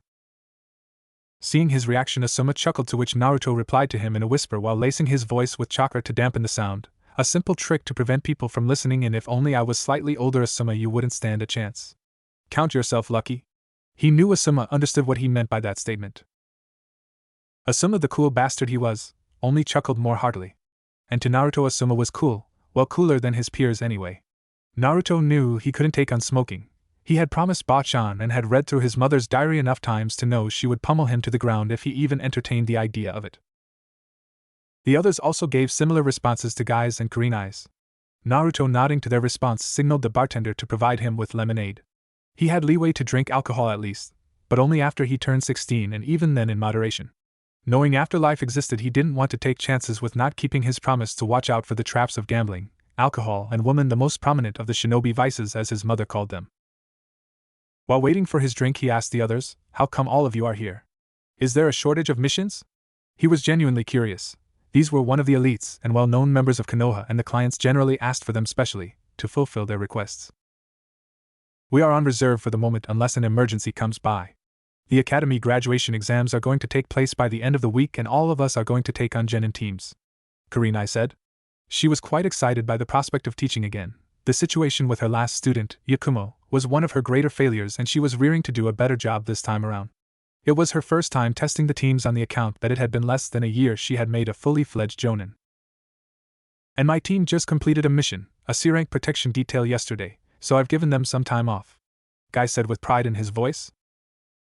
"You are taking a team too, Kurenai-senpai?" Naruto asked. Seeing her nod, he said, "Oh man, why would you do that? We can't go on missions together anymore. We could have been the best team in Konoha, you know." Kurenai chuckled, seeing Naruto sulk. They had gone on several missions together when Kurenai was a special jonin and Naruto had just been promoted. She had been in charge of showing him the ropes, and they had quickly discovered that Naruto and her abilities matched well. He was a pure offensive frontline fighter who could do quick takedowns, while she provided rear-end support using her genjutsu to give him an opening. "I wanted to teach Naruto," she said gently. Seeing him continue to sulk, she added, "and we wouldn't be able to go on missions anyway. I heard you put forth an application for a promotion." She only knew of it because she kept an eye out for him. He was someone she was in charge of for a while, so it was natural that she wanted to keep tabs on his well-being. "They are already considering promoting you?" Genma asked in amazement. It has only been years since Naruto's promotion. He felt some pride at the fact that Naruto was growing stronger. He was one of the members of the Hokage's guard platoon. He had served under the 4th, and was personally trained by him to use the variant of Hiraishin. "Yup, special jonin. I don't know the specific date, but I'm up for an evaluation," Naruto said cheerily. Kakashi, who had been pretending to read his precious book, was also intrigued by this revelation. He was somewhat sad that he had no part in Naruto's growth. He didn't know why, but Naruto always seemed uncomfortable in his presence. Though it was for the better, he supposed, considering that everything he held dear would sooner or later vanish. Naruto could feel the rising distress Kakashi was feeling, and he had to actively try to ignore them. Thankfully, it was Guy who came to his rescue. Knowingly or unknowingly, he didn't know. "Naruto, my youthful friend, your flames of youth are burning brightly. To match them, Naruto-kun, I will run 1,000 laps around Konoha only using my hands, and if I cannot do that, I'll do a 1,000 push-ups using only a single finger, and he went on, until suddenly with a shout he ran out of the shop to try and fulfill his aforementioned promises, leaving behind some money. Kakashi also stood up to go on with his daily routine, "See ya." And with that short statement he vanished in a puff of smoke. Naruto turned towards the others and asked Rado and Genma, "So are you going to try for jonin promotion and get teams too?" "No, I liked my job too much," Rado commented, and he did enjoy working as an elite bodyguard along with Genma. "Yup, and before even thinking of leaving that job we'll have to train a replacement, and who knows how much time it would take," Genma commented. He didn't elaborate on the subject. It was a secret that he, along with Rado, and Iwashi were more suited to protect the Hokage than the ANBU because they have been taught the Flying Thunder formation to get him out of the battlefield if needed. I completely understand. I don't know why you would want to take Genin students, Naruto said pointedly, looking at Kurenai. Maybe when you are older you will understand the joy of teaching Naruto, Kurenai said wryly. Asuma chuckled. Why wouldn't you want to teach kids Naruto? Imagine messing with starry-eyed children. Earning him a glare from Kurenai. Don't fill his head with nonsense, Asuma, she said sternly, seeing that Naruto did look like he was contemplating the idea. So do you know who you want to be put on your team? Naruto asked curiously. Well, this year's crop seems to be good. As a member of the Sarutobi clan, I want to recreate the success of the Ino Shikacho trio, so I guess I'm partial towards them. You seem fairly certain that all of them would pass? Kurenai asked. She had of course looked into the students' performance reports, and aside from few of the students, some of them had very shaky chances. The 3 of them are next in line to lead their clans, and I would be seriously surprised if their parents didn't train them correctly to even pass the academy exams. What about you, do you have anyone in mind? Asuma asked. I haven't given it much thought. I'll teach whomever I'm assigned, though there is this one girl who has a high aptitude for genjutsu. The Yamanaka or the Nara kids would have high aptitudes for genjutsu as well. I guess so, seeing that both of the clans perform their clan techniques using Yin manipulation. Ino had already learned some of her clan's techniques, so she must have some grasp on the basics of it, I guess, Naruto said, remembering the time Ino had been harping about getting some mind technique down. Ino? You mean the Yamanaka heir? Asuma asked. He knew of the girl as he had seen her file.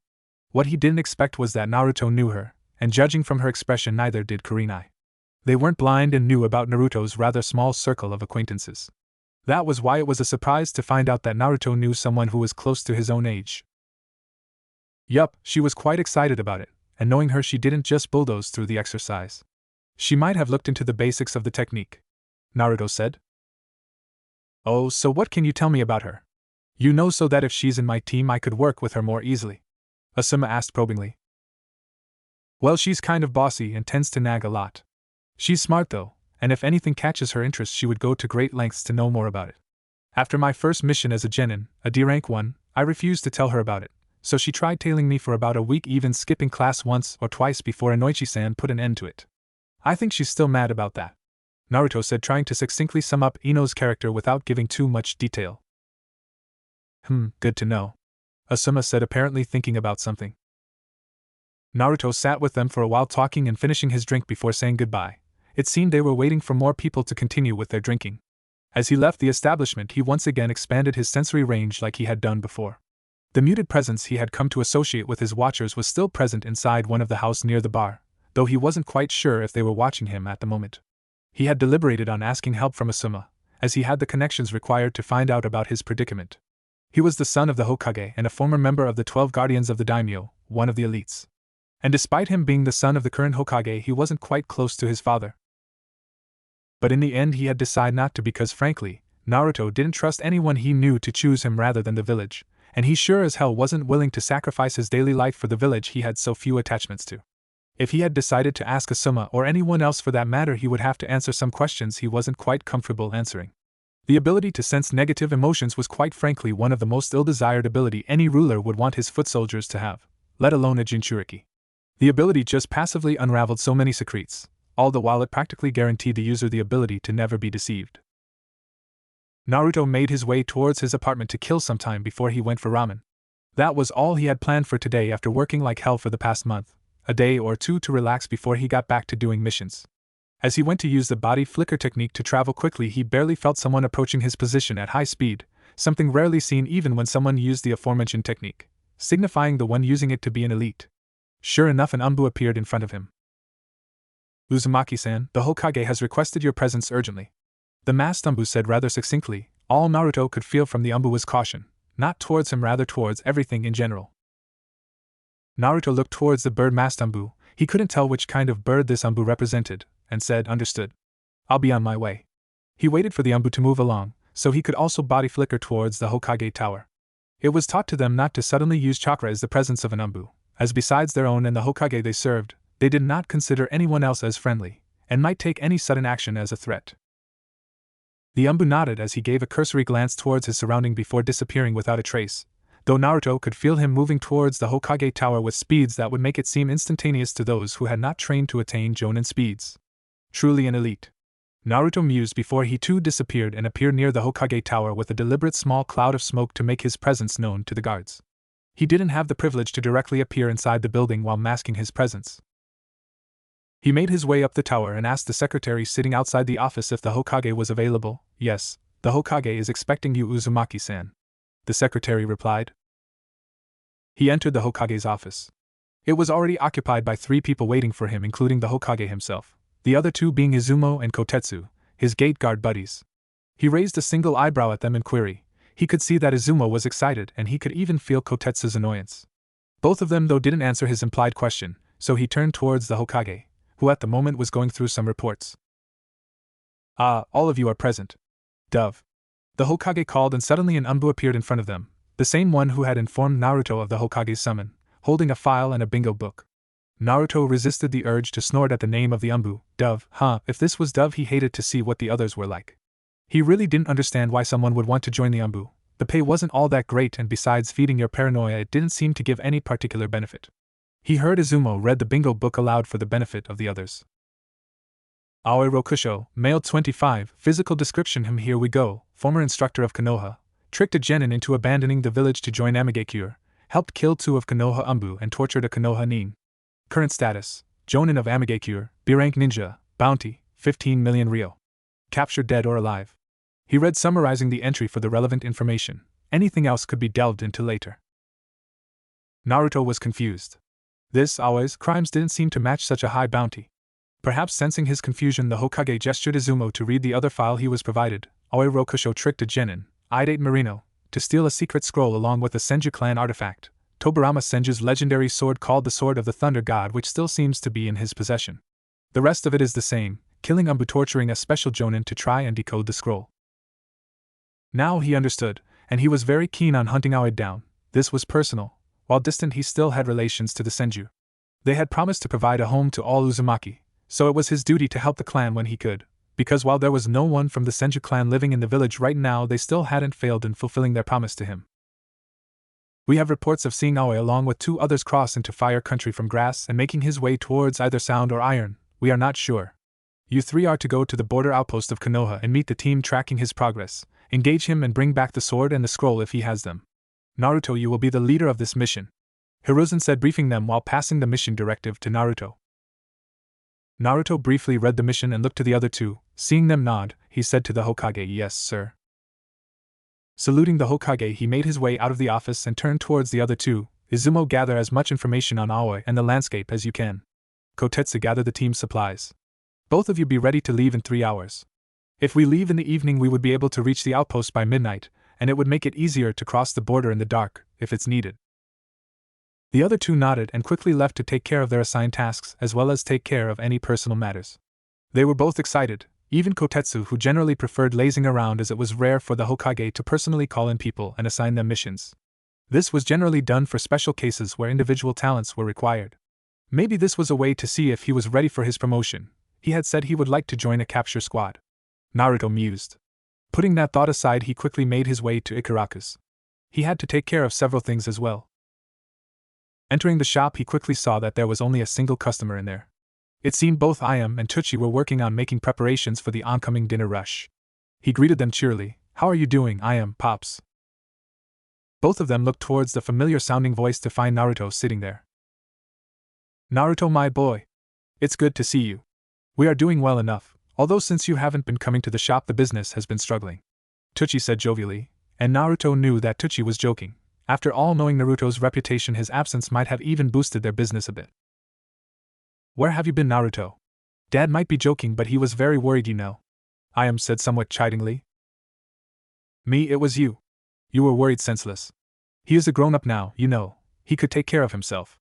You should stop hounding him," Tucci said as he moved to the back of the store to resume his cooking. He knew Naruto was a very capable young man. Hearing this, Ayam just sent a withering glare towards her dad. Naruto might be a shinobi, but she knew he wasn't above doing something reckless and stupid. "It's fine, I had to take some time off to complete my training and do some research," Naruto said, trying to pacify Ayam. "You should still have informed us before disappearing. Ayam said with some frustration bleeding into her voice as she placed a bowl of ramen in front of him. She didn't need to know what he wanted to order. His first order was always the same. If he wanted something else, he would have told her already. I know, and I'm sorry. I won't go on long absences without telling you, okay? He said, breaking apart his chopsticks. He continued after swallowing a mouthful, I got the place you showed me last time. Ayam and Tucci had helped him find the place for his shop. They had good connections in the commercial market. You did? Ayam said happily. Congratulations, Naruto. The first bowl's on the house. Tucci piped up from the back of the bar. Thanks, old man. Naruto said somewhat loudly so Tucci could hear him. He had come to accept these gestures from the Ikarakas, although he did repay them back in his own way, like sharpening their knives and fixing their other equipment. He had been working on a set of kitchen knives for the old man as a present for some time now. They were far from finished. Could you do me a favor, Ayam? He said, turning towards the waitress. Sure, what's up? I have to go on an urgent mission tonight, and it might take me some time to complete it. Not more than a week.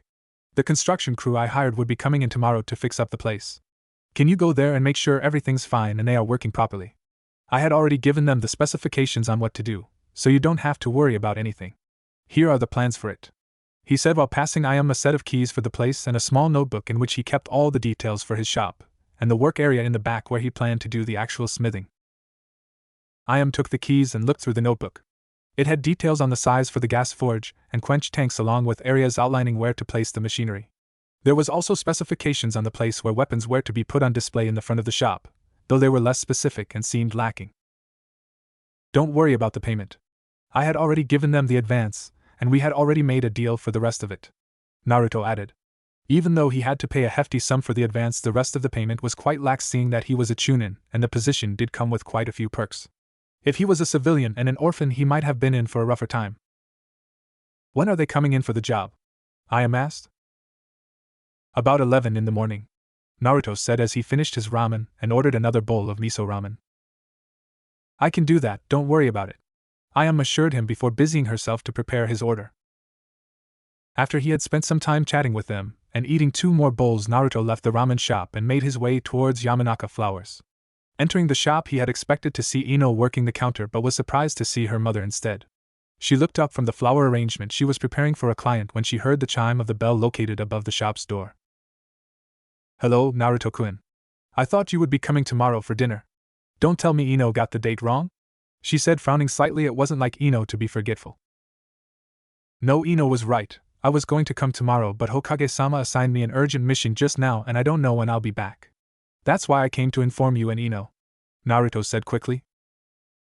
Oh, well, that's a shame. I was looking forward to tomorrow's dinner, Yum said with slight disappointment lacing her voice. Naruto instantly felt guilty, as if he had done something wrong and he wasn't even at fault here. I promise I'll come by as soon as I can, he promised hastily.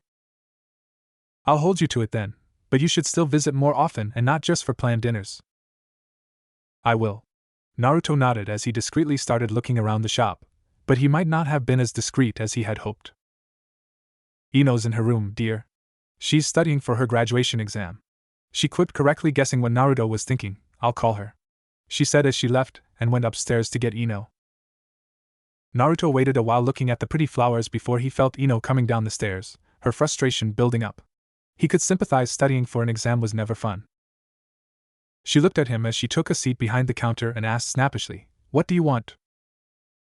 Naruto could feel the need to make a rude remark in return, but he curbed his instinct, as he didn't want to leave on a mission after having a fight with Ino, so he said gently, I have an urgent mission so I can't come by tomorrow for dinner.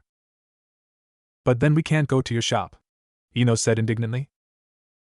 Don't be angry at me, Ino. The Hokage personally asked me to go on the mission. I had to give Ayam the instructions on the construction work that's going to take place tomorrow because I can't supervise them myself, he said quickly. He was a bit miffed about the timing of the mission too, though getting back the sword from Aoi was far too important for him to pass up on. Your construction crew is arriving tomorrow? Ino asked with an odd gleam in her eyes. Naruto had no idea what she was thinking. Ino was a girl and she was weird. He had accepted that fact long ago. Yeah, I left Ayam with the plans, he said somewhat warily. Okay, I get it. Don't worry about showing me the shop. We can go there whenever you come back. How long will you be gone for anyway? Ino inquired. No more than a week. Well, you better come meet me first when you return. You were gone for months and now you are going off again, and just when I'll become a genin too. She warned him. I will. Shishino, you said you won't be angry about that anymore. I'm not angry, Ino said rather angrily. Seeing that there's no winning this argument, Naruto just gave up, because if he didn't he would have to hear her nagging him that she indeed wasn't angry. Fine if you say so. Well, I'll see you when I get back then, he said, walking out of the store after seeing Ino acknowledge his farewell. He quickly made his way towards his apartment. A short while later he stood in front of his door, quickly going through a string of hand seals to release the seals he had placed on the perimeter, and deactivating some of the others he had drawn on the door itself by using the key matrix he had placed on his hand. Some of the seals were basic wards from projectiles and elemental attacks, while a few others were barrier seals with some alarm seals thrown in the mix. Basically anything and everything he could weave into a single powering matrix that would work without needing an active source, i.e., a person continuously pumping them full of chakra. These combinations of seals weren't meant to stop any dedicated ninja from getting in. He couldn't achieve that without drawing very large seals that covered several blocks of the neighborhood. No, they were made so that whoever wanted to get in couldn't make it through without drawing attention of half the village. He used his keys to open the door, and while walking in quickly reactivated some of the seals that prevented spying as well as scrying. It might seem excessive, but from what he knew about the Sarutobi clan artifact, it didn't feel enough. He made his way towards his closet and started packing his gear, some kunai he had made for emergency. He wasn't that good with shuriken jutsu, his stash of seals, and some other essentials such as food, clothing, his toothbrush, a non-scented bar of soap and the like. With a quick nick of his finger he performed a summoning jutsu to bring his sword to him from his summoning realm. It was a katana sheathed in a red scabbard with only its flat spiral guard, reminiscent of the Uzumaki symbol, visible. It had a slight curve to it, and wasn't like the version more popular with the shinobi, the Mizori katana, which featured a straight edge as it granted more thrusting power, and was better for quick takedowns. It was also slightly longer than those used traditionally. All in all, it was a blade which seemed to have more in common with style of fighting the samurai were famous for. But still it was nothing compared to the monster of a sword his mother used to wield. One of the many reasons he was kind of scared of her. Imagine a sweet-looking woman swinging a sword as tall as her. He still had a hard time imagining the woman swinging a broadsword that big, effectively. He placed his sword inside his new sash on his waist. His forehead protector had been an excellent sash for his sword, but now he had to use it to conceal the experimental seal he had placed on his forehead. He looked at the battered-looking alarm clock by his bed and saw that it was time to leave and made his way to the meeting point. Naruto was the second one to arrive at the meeting point, just after Kotetsu, who was sitting under a tree near Konoha's main gate and by the looks of it was taking a nap. Naruto himself jumped up to a lower branch to sit down and enjoy the cool breeze for a while. They didn't have to wait too long before Izumo arrived. I'm not late, am I? No, you are right on time. Are we ready to move out? Naruto said as he jumped down and nudged Kotetsu awake. I did some digging, and did find some useful stuff, Izumo said. I collected everything required for the mission and got the money allocated for an A rank, Kotetsu said. It was a perk of working for a hidden village. They tend to provide some funding before the missions to cover the necessary expense such as lodging or fares for ships and caravans. It wasn't much, but it was better than spending your own money. Good, let's be on our way. We will be running at a comfortable pace, so don't push yourself, we have time, Naruto informed his team. They started running towards their destination.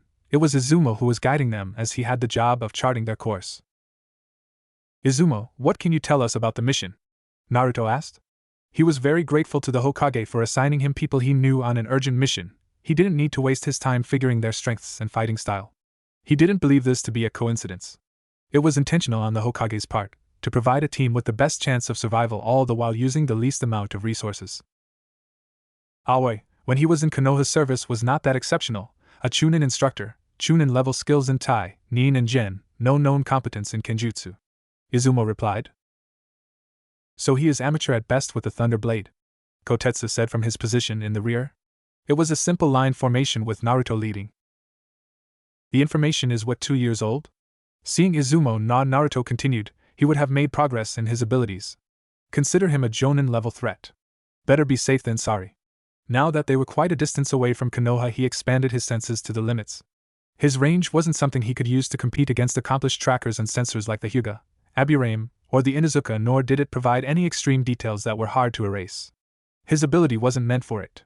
But given his range, which was just about half a kilometer, give or take, it was damn near impossible to ambush him. In the academy, he basically taught shuriken jutsu and its applications. Izumo summed up his abilities before moving on to other topics. He's about 5 feet 10 inches. Here's a photo, he said, passing them the photos he had made copies of earlier. Naruto looked at the photo of a man with dark green hair with purple eyes. He didn't look too dangerous or like someone who would betray the village. A good visual deception. After giving back the photos to Izumo, Naruto gestured him to continue. For being a legendary blade, I couldn't find anything about it. I didn't have the time to put in a request for the information, Izumo said apologetically. He prided himself on his ability to gather information on various subjects, so it was slightly embarrassing that he hadn't collected information on such a famous weapon beforehand. Don't worry about it. Any knowledge relating to a Hokage is generally hard to find, and considering the fact that the weapon was stolen, they might have removed all public knowledge about it. It's embarrassing to the village, you know, Naruto said reassuringly. The weapon, when not in use, looks like it has no blade, only a hilt. When activated, it appears as the blade is made of pure lightning chakra, but that is not quite right. The blade is solid. There are seals placed on it that give it substance. How do you know so much about that? Kotetsu said, eyeing Izumo, who seemed to have become more depressed after listening about the blade. I'm a weaponsmith. I make it my business to know about famous blades. Naruto chuckled, though he did have an inside source, and for your information, the blade was made by an Uzumaki. It was a gift to the Senju clan for providing more vegetation to the islands of Whirlpool. Wow, Kotetsu said, impressed by that information. Izumo meanwhile was writing the information down. He paused for a moment to ask, so, can you make a similar weapon? He imagined wielding something similar. No, the blade was made by a Grandmaster Yoshindo Uzumaki. I'm nowhere near his skill level. Even if I knew how to make a similar sword and had the skills required to craft that blade, it would still come out a bit different. To be able to craft a sword of that caliber, you can't reach that level by pure imitation. Why do you think there are only 7 famous swords in the mist, and each one unique too? Naruto tried his best to impress upon them the difficulty of blade crafting. Don't let the sword touch you, it will hit you with the force of a B-rank lightning jutsu. It can also cut chakra easily. He continued with his description. Seeing that they understood the information about the blade, he said, anything else we should know about the mission? You know about the general lay of the land? Izumo asked. Seeing them nod, he continued, there has been rumors of a new player. Near our borders? Naruto asked in astonishment. Yup. Then why haven't we taken care of it? Kotetsu asked. The 5 major villages were very particular about their area of influence, and were always swift in action if someone was encroaching on their territory. Konoha in particular was very sensitive of this issue, as it was the center of elemental nations. It was the only great village which didn't have any natural defenses apart from its forests. Suna was a desert, and was very hard to traverse. Iwa and Kumo had mountains upon mountains, with Kumo only connected to the mainland by a small strip of land owned by the Land of Frost. The other sides were only accessible by sea. And lastly, Kiri was just a collection of islands. No idea. I couldn't find much information on it, so it could be that we don't know much about them. By the end of his statement, it was as if Izumo was asking them of their opinion, and the other two, after some thought, realized that they too were clueless. So what do you know then? Naruto urged him. He had an interest in geography and the other villages, as he had spent most of his time with Bachan listening to her stories about events past. It's rumored to exist somewhere in Sound, a new hidden village Otogekure, but no one knows for sure, though it seems they are expanding in size. It's rumored to be approved by the daimyo of Sound. What? Isn't he afraid of retaliation from the others? Naruto asked in bewilderment. The countries of River, which had Tanigekure, Rain, which had Amigekure, Grass, which had Kyuzugakure, Waterfall, which had Takigekure, Iron, Land of the Samurai, Sound, which did not have a hidden village, and lastly Hot Water, which had Yugakure, were all spread around in a clockwise direction around Konoha, sharing its borders. Apart from Aim, because of Hanzo, Taki, as they had a Jinchuriki, and Iron, which had a formidable army of samurai, the others were weak in strength, and as such mostly existed to provide a buffer between the major villages. Oto served no major purpose to the great nations, and it was only because of its proximity to Iron Country, which every ninja village had agreed to not interfere with, and Hot Water, which was a major tourist attraction, thus very peaceful, though it did provide information on wealthy civilians and nobles, that it was left alone. He must be quite sure of the strength of their shinobi, Izumo said. Or he is an idiot and doesn't understand ninja politics, Kotetsu said, which caused Naruto to laugh. Sure, are you an idiot? Don't talk like that about the daimyo. Do you want to get us in trouble? Izumo berated him. Some things aren't meant to be said aloud. Who's gonna hear us in the wild, Izumo? Kotetsu said calmly, already accustomed to Izumo's willingness to be a stickler. Still, if you are not careful you might slip up later when someone is listening, Izumo insisted. Izumo, anything else you would like to tell us? Naruto cut in, trying to prevent any oncoming argument between the two. Nope, Izumo said. This way he continued while motioning them to slightly alter their path. Naruto nodded and he focused on his surroundings as they made their way towards their destination. They had arrived at the outpost earlier than Naruto's estimate. Izumo had done a great job. They were informed that one Chunin, an Inuzuka, had trailed their targets to a small border town and had sent them instructions to meet them near it. The journey to the village was quite short, and they had reached the designated spot in under an hour. Naruto could already feel the presence of others near their position. The unease of the two people he was feeling, if you consider the Nikken of the Inuzuka as a person, was alarming. The Inuzuka as a clan were very much attuned to their instincts, and if something was making them weary it was disconcerting. He was glad that the one tracking Aoi was an Inuzuka, because if it were anyone else Naruto and his company would have to prove their identities first before they can exchange any information. It was true the other way too, because while there existed other ninjas who used animals as companions, what were the odds of it being a dog? And even if it were to happen, Naruto would have sensed deception. The ninja and his companion, a rather large dog about 5 feet in length that looked to have a wolf as its immediate ancestor, slowly walked towards them and stopped a little distance away. Are you the one sent here for the capture mission? I'm Chunin Hai, and this is Jimura, my partner, the gruff-looking Inuzuka said. He was taller than all three of them, had brown shaggy hair and the markings of his clan on his cheeks. I'm Naruto, Chunin and the leader of this team. These are Chunin Izumo and Chunin Kotetsu. We have been assigned to track down and apprehend Aoi Rokusho missing nin of Konoha, Naruto said as he passed the man the mission scroll which contained the said details and nothing more. Hai glanced through the scroll and began detailing his observations. Aoi is accompanied by 2 others, a male and a female. I checked their physical description through the bingo book but couldn't find a match. They appeared to be on information-gathering mission. They entered the village and were asking the locals some questions. What about? I'm not quite sure. After some time they joined a caravan disguised as civilians and made their way towards Makari. It's a small fishing village in Sound. Going by their traveling speed they will reach it by tomorrow's evening, he said, pointing towards a village on the map he had unfurled. You didn't pursue? Kotetsu asked. I didn't think it was a good idea without any backup. There have been some skirmishes near the borders of Sound. Nothing grand, but it would be too much going into hostile territory without a team. Understandable. Thank you for your work, we will take it from here, Naruto assured the man before parting ways. Ino had woken up early today, which was unusual for her considering the fact that the academy was closed for a week so that the students could prepare for their exams. Normally she would have been asleep at this time. It wasn't that she wished to be awake, but she had some stuff to do, important stuff. She quickly made her way towards the little shop she didn't usually visit, at least not alone. She pushed the flaps aside and peered in. She was looking to see if someone was manning the counter or not. She jumped slightly when she heard a voice behind her. Ino? Cursing herself for not realizing someone was behind her, and a civilian at that. She quickly turned around and greeted the person. I am San. Good morning. Ayam made her way inside the shop and started preparing the shop to open up for the day. Good morning, Ino. Naruto isn't here, you know. He went on a mission, Ayam said. I know. He came by yesterday to tell me that, Ino said, quickly thinking of a way to broach the subject of why she was here. Ayam raised an eyebrow at that. She had thought that to be the reason why she was here this early in the morning. Are you here to eat ramen then? I still haven't figured out how to make the nutrition ramen taste good. It's still missing something. That was something Ayam was struggling with.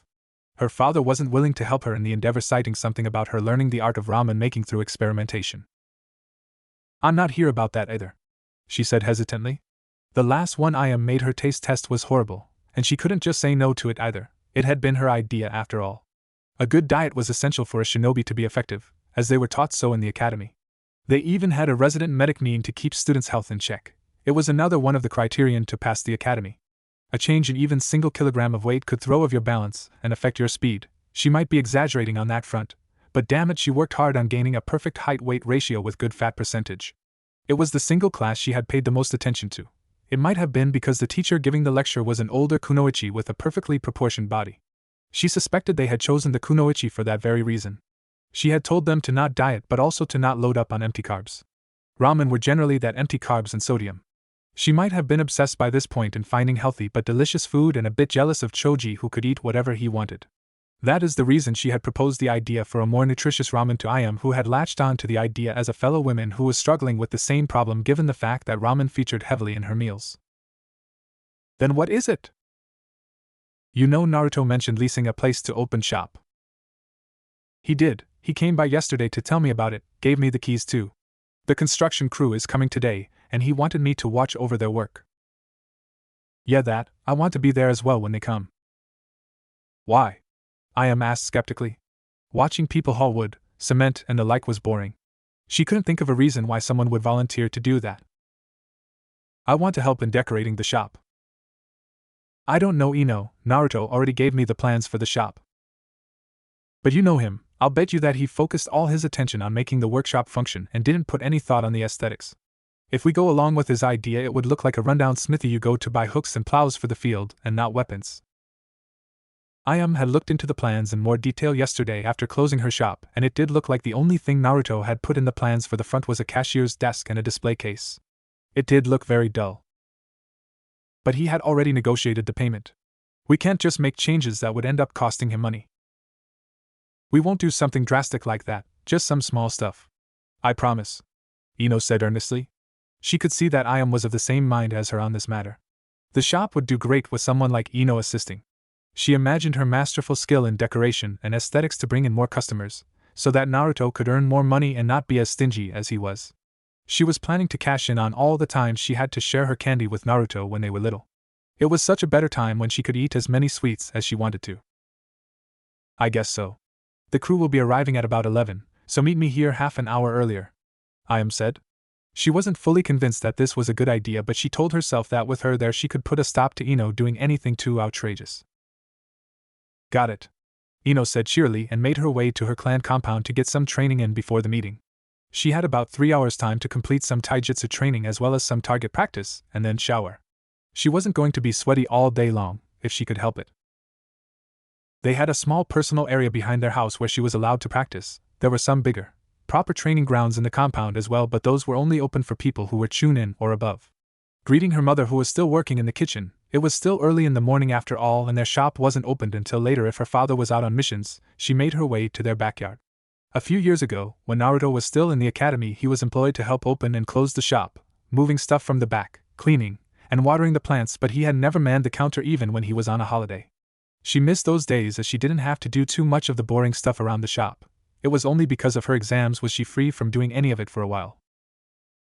She wanted to get as much training done as she could, so she could be the kunoichi of the year. It was a tough competition. Sakura had mad brains on her for the technical aspect of the shinobi life.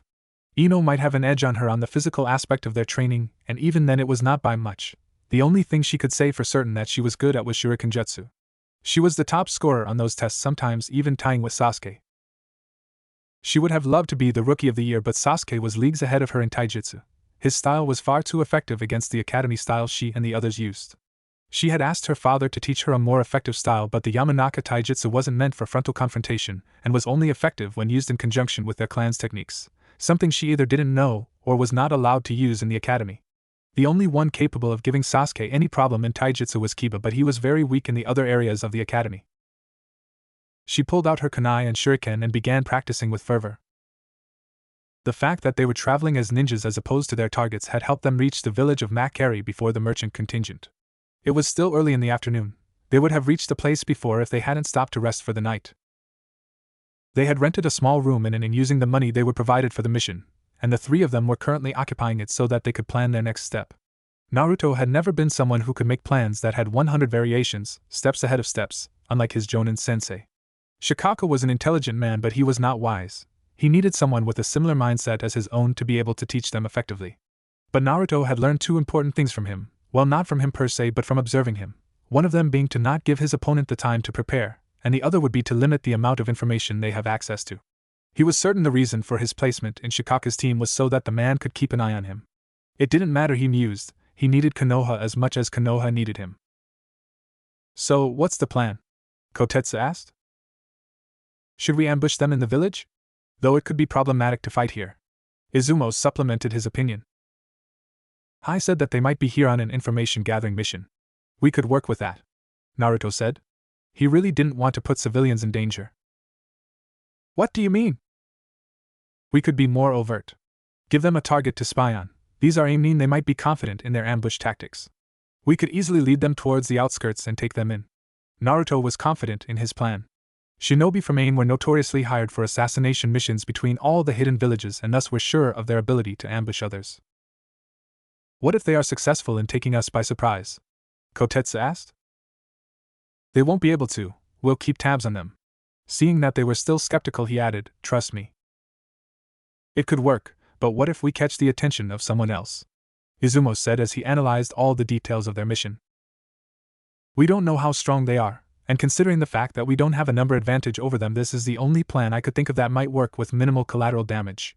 Sound is in a treaty with Konoha, we can't just wreak havoc here. If we try anything when they are alert, we might not be able to take them on swiftly. Besides, when has there ever been a plan that had a guaranteed outcome for success? Naruto tried to persuade his companions. He could have forced them to follow his orders considering the fact that he was leading the team, but voluntary cooperation went further than forced coercion. I'm in, Kotetsu said. He was convinced. He had known Naruto for quite some time now, and knew he would not put their lives in unnecessary risk. Izumo thought for a while and nodded. Let's iron out the details then. They had decided to be brazen about their presence in the village. Considering the fact that Aoi had been a Chunin instructor only a couple years back, it was pretty safe to assume that he knew about Izumo and Kotetsu being Chunin at that time. Since both of them were not in the bingo book and weren't famous for their strength, the Ainin wouldn't be wary of taking them on. Naruto's presence, on the other hand, was dubious. Naruto didn't remember Aoi being his Chunin instructor in the academy, so there was a chance that Aoi didn't know of him, but considering the fact that he was a Jinchuriki, the chance of that was pretty low. Everyone in Konoha and their mother knew of him. So as not to scare them away with the prospect of facing a Jinchuriki, it was decided that Naruto would be somewhat disguised. It was just him wearing a traveling cloak. It wasn't very elaborate, but considering the fact Naruto was going to mostly stay in their room until it was time to leave, it shouldn't matter much.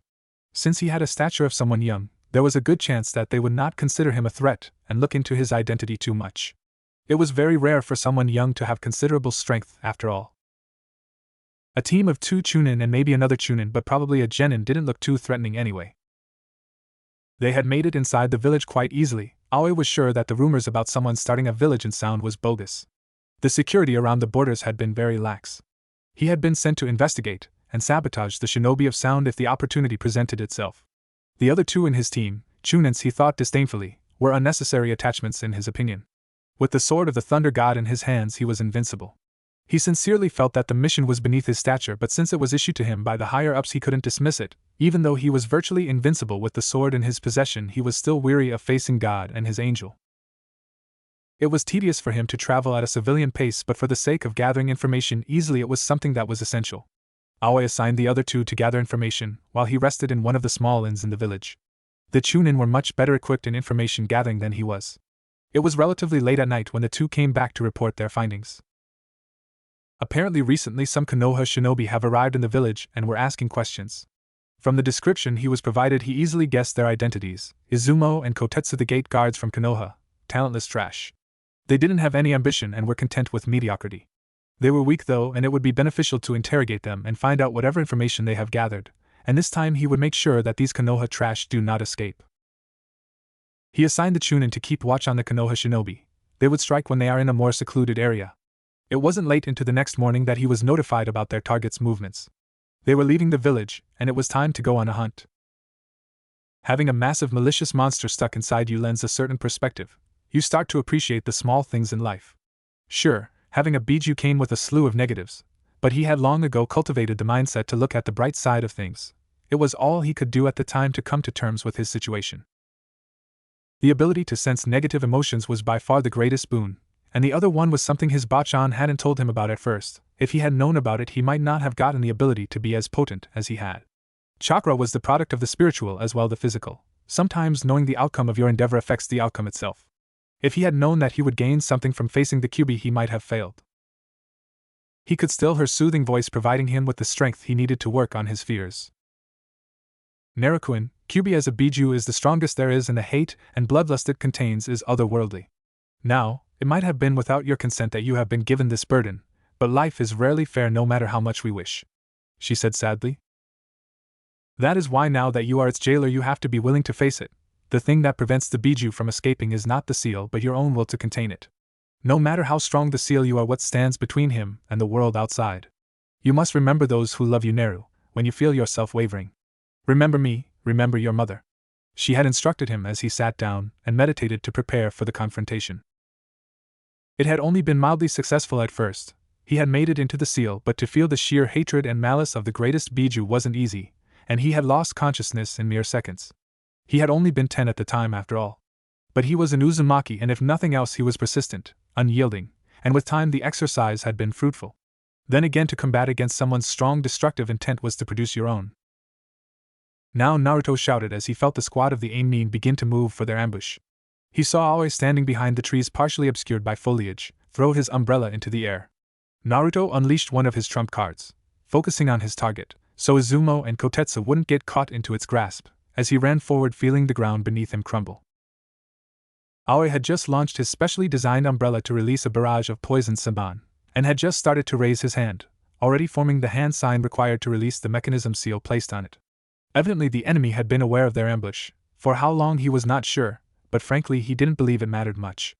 That thought only lasted until he saw the third member of the Konoha team, clearly a teenager, run towards him and unleash what felt like pure death, cracking the ground beneath the monster's feet. He felt his body seize, as if an unbearable pressure was weighing down on his mind, filling his head with images of his own death. Though what made the experience all the more sickening was the voice, similar to his own, whispering sweet words of blissful release. But he wasn't a jonin for nothing, and he started telling his body to move, trying to force it into motion. He was very much unwilling to let go of his life. Naruto made his way towards Aoi. His tactic had left the opposite team vulnerable. He was a big advocate of shock and awe, and frankly the pressure he could produce would even stun a seasoned jonin for a few seconds, and Aoi or his team weren't at the level of an elite by the looks of it. He saw Kotetsu launch his mace, which greatly resembled a conch shell, towards his opponent, and heard Izumo launch a jutsu, if his shout of water release, starch syrup capturing field was any indication, towards the kunoichi. He focused his attention on Aoi, who was struggling to release himself from the hold his own primal fear had placed upon his body. It was a shame that the distance between them had been too great and filled with minor obstacles, or else it would have been already over. They had greatly debated on how they would go on about engaging the enemy. Should they gang up on Aoi, or should they take out the two unknowns, who could be stronger and more dangerous than the sword-carrying traitor of Konoha? In the end, Naruto had sensed Aoi's disdain towards his teammates, and he had decided to go for individual targets, gambling on the fact that the others were weaker and Aoi would be the real threat, and thus he had communicated his plan between them through discreet hand signs. He unsheathed his sword as he neared Aoi's position, and like every other time in the past he had used his sword, he couldn't help but marvel at his own creation.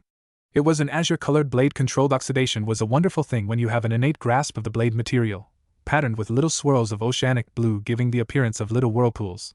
He had introduced those to the billet while making the blade. The tsuba, guard, of the sword made of blackened chakra-conducting steel was a flat spiral, and looked remarkably like the Uzumaki clan symbol. Similarly, the tsuka, handle, of his katana was made using the wood of the tree used to make chakra paper covered by the samigawa, sharkskin or ray skin, given to him by his summons.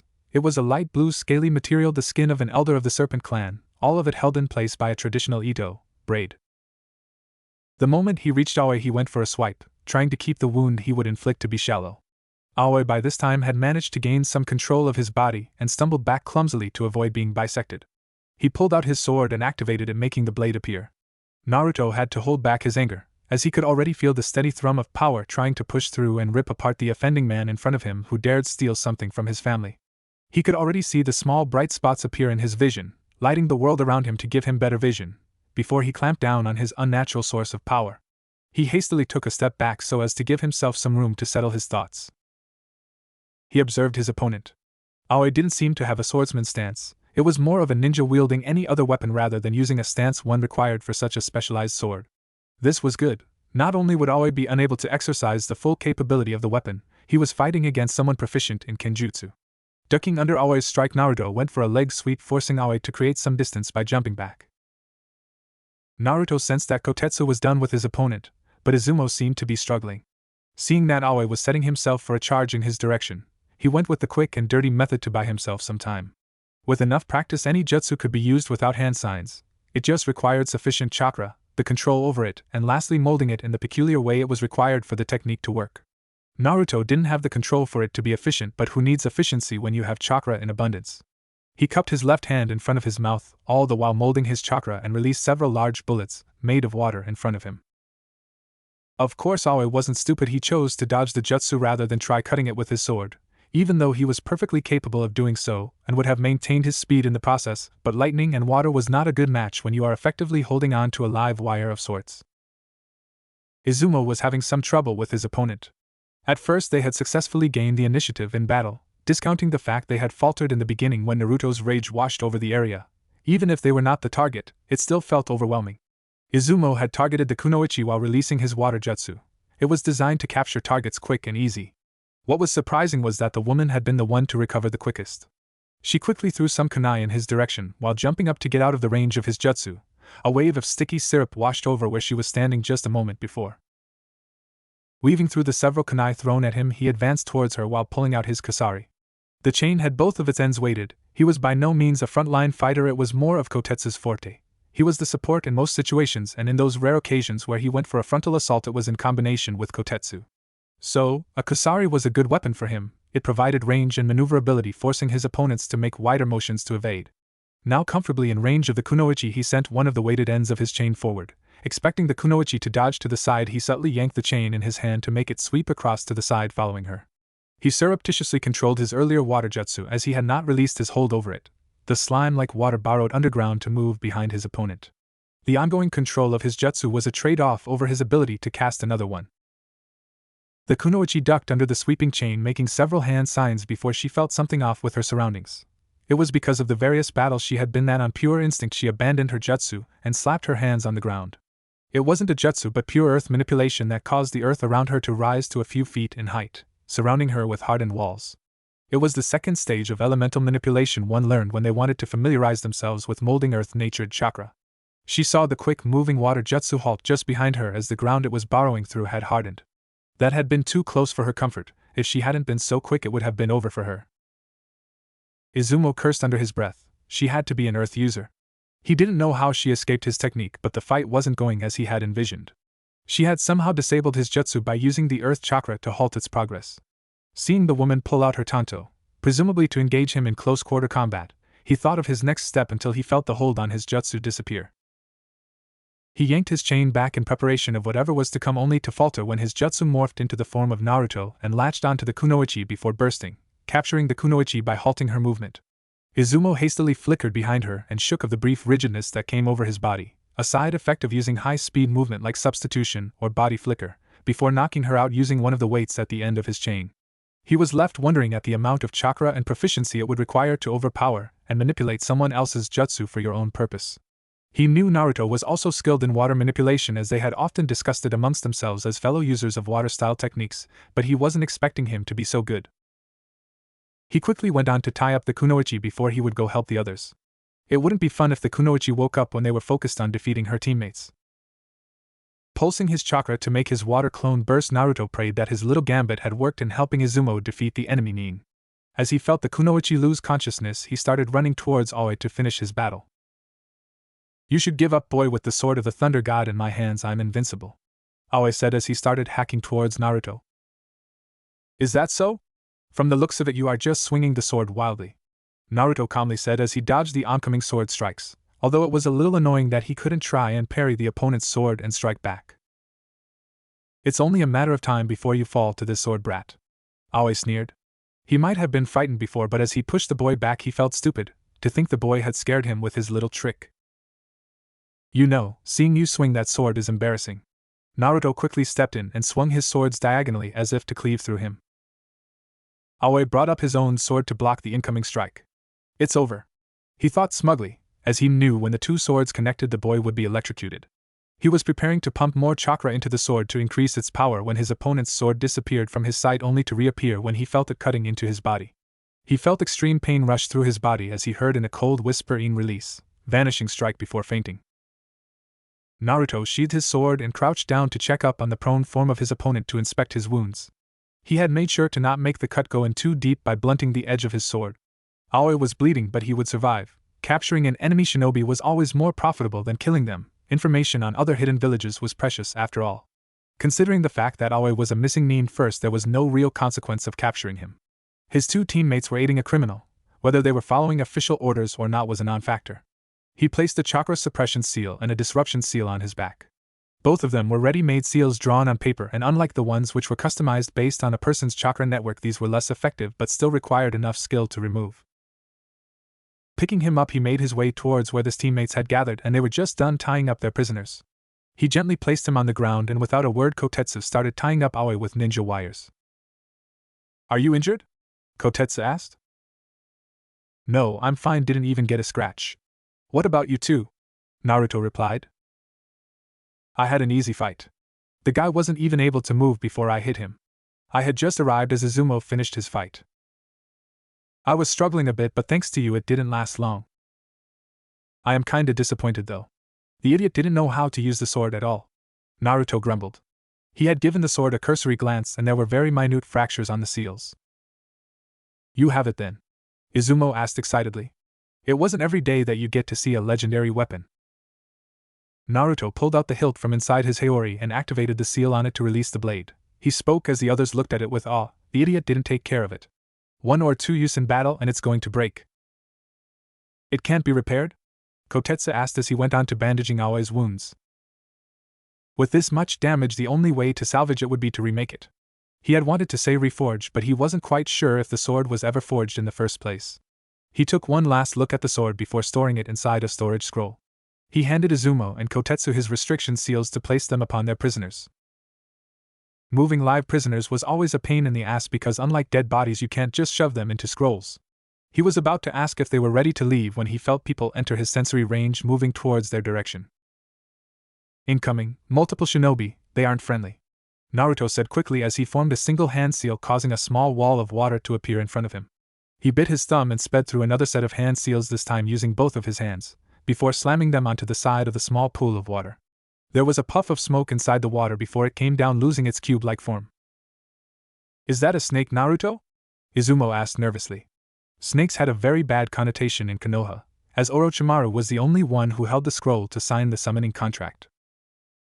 Izumo had to step back in alarm when the snake hissed in his direction, clearly displeased with his question, showing rows of jagged teeth. It was about 4 feet in length, and had a snout like a crocodile, and small ridges going down the back of its spine. "No, Wemi-chan here is a sea serpent," Naruto said absent-mindedly before turning towards his summon. "Can you take these 3 back with you? I have to keep them alive." He hated the fact that he had to show the others that he was in possession of a summoning contract. "I can, young master," Umi replied before opening her jaw wide and swallowing the 3 prisoners, effectively traumatizing Izumo and Kotetsu before disappearing in a puff of smoke. "Get ready, they are here," Naruto said before his sword flashed forward, striking the shuriken out of the air, bisecting them with ease. Out of the corner of his eyes he saw the pieces of the broken shuriken shatter into pink crystal-like fragments before disappearing. Mito looked at her boy. He had been depressed for days now, crying whenever he thought she wasn't looking. It broke her heart these days to see him with perpetually swollen eyes, his cheeks stained with dried tears. She just wished that there was another way, but her time was up. Her jutsu was failing. She had spent all she had in trying to teach him everything. She tried to fill in the void that was created in him through a result of willful ignorance, misunderstanding, neglect, and the lack of will to do what was right. They had tried to cover everything they could in that short period of time together. Even after all these life-shaping lessons, Naruto still didn't feel ready to grow up without her. With each failure she would hold him up and through sheer presence alone fill him with the determination to overcome.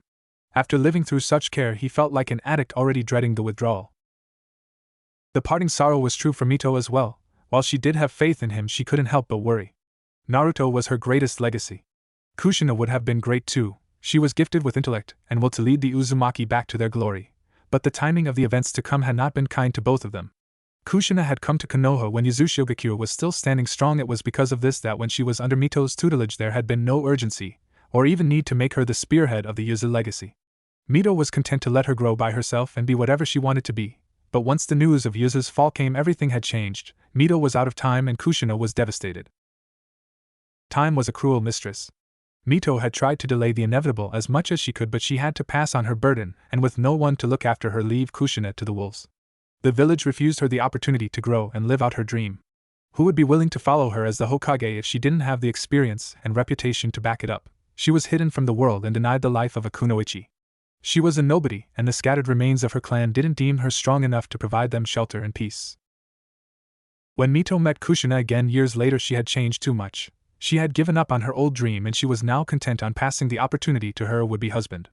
She seemed satisfied with the idea of forever being in his shadow and was unwilling to even entertain the idea of fighting for the title of Hokage. But Mito wasn't disappointed, at least not with Kushina, because she had gone through something similar. After years of being married to Hashirama, she had come to appreciate her own slice of heaven surrounded by her growing family. Kushina had similarly given up her old dream to embrace a new one. She wanted a family and Mito could understand her. She only wished Kushina would find similar happiness as she did for the rest of her life. There was no shame in pursuing something short of being the best or being the strongest and want for something simpler in life.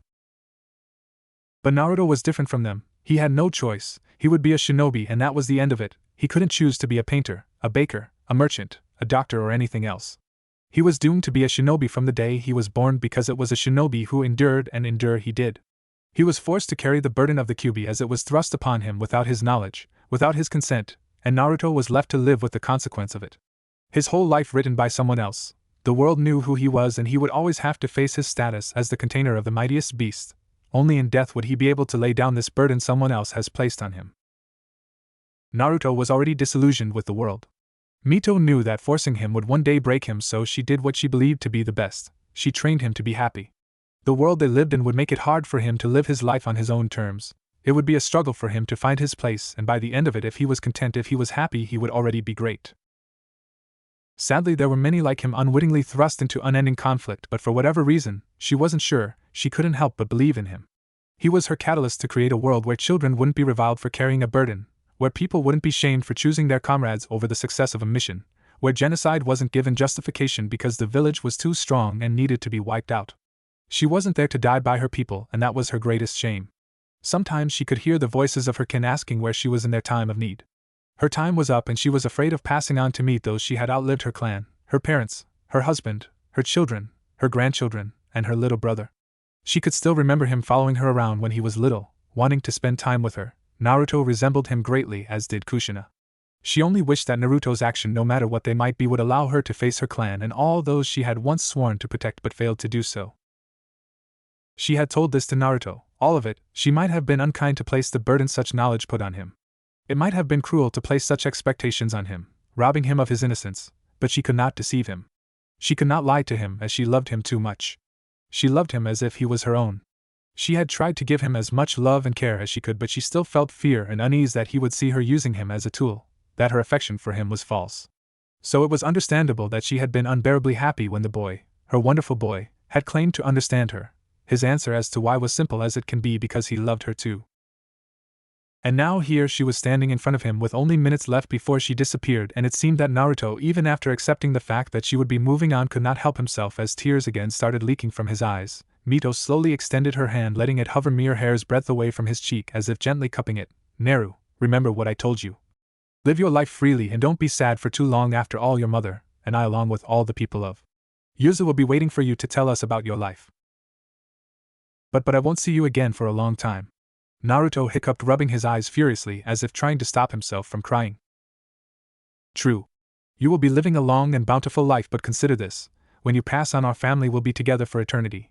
And what have I told you about eternity?" she said, gently coaxing him for answers, trying to take his mind off the situation even if for a brief moment. "That eternity is so long that life would appear to pass by in a blink of an eye," Naruto mumbled. "Right, as always. That's why you have to make the most of your time here and live a long life, otherwise you would run out of stuff to tell us," Mito said. Although she herself had only very brief clues about the afterlife, she knew her family would be waiting for her, and so she similarly would be waiting for her child. "I will live an awesome life then," Naruto said with determination, his eyes blazing with resolve. "But you have to keep your promise too, that you won't watch over me so I could tell you all about it firsthand." Mito chuckled softly. There it was, his odd request.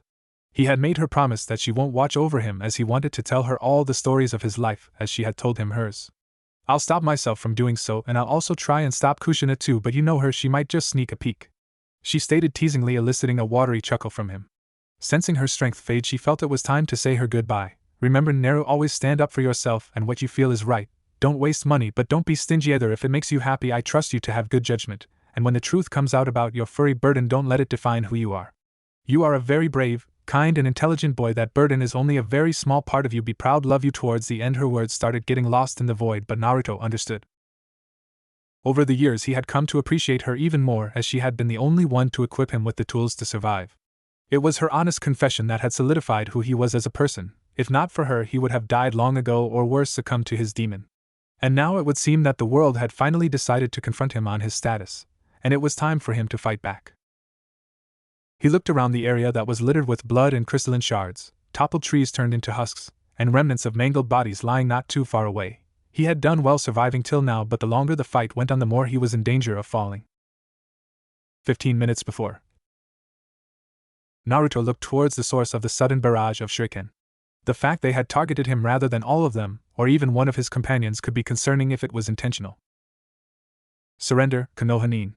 You are trespassing. It was the woman of the group that addressed them, all the while eyeing him up as if she was sizing him up as a threat. He could sense a feeling of caution from all of them.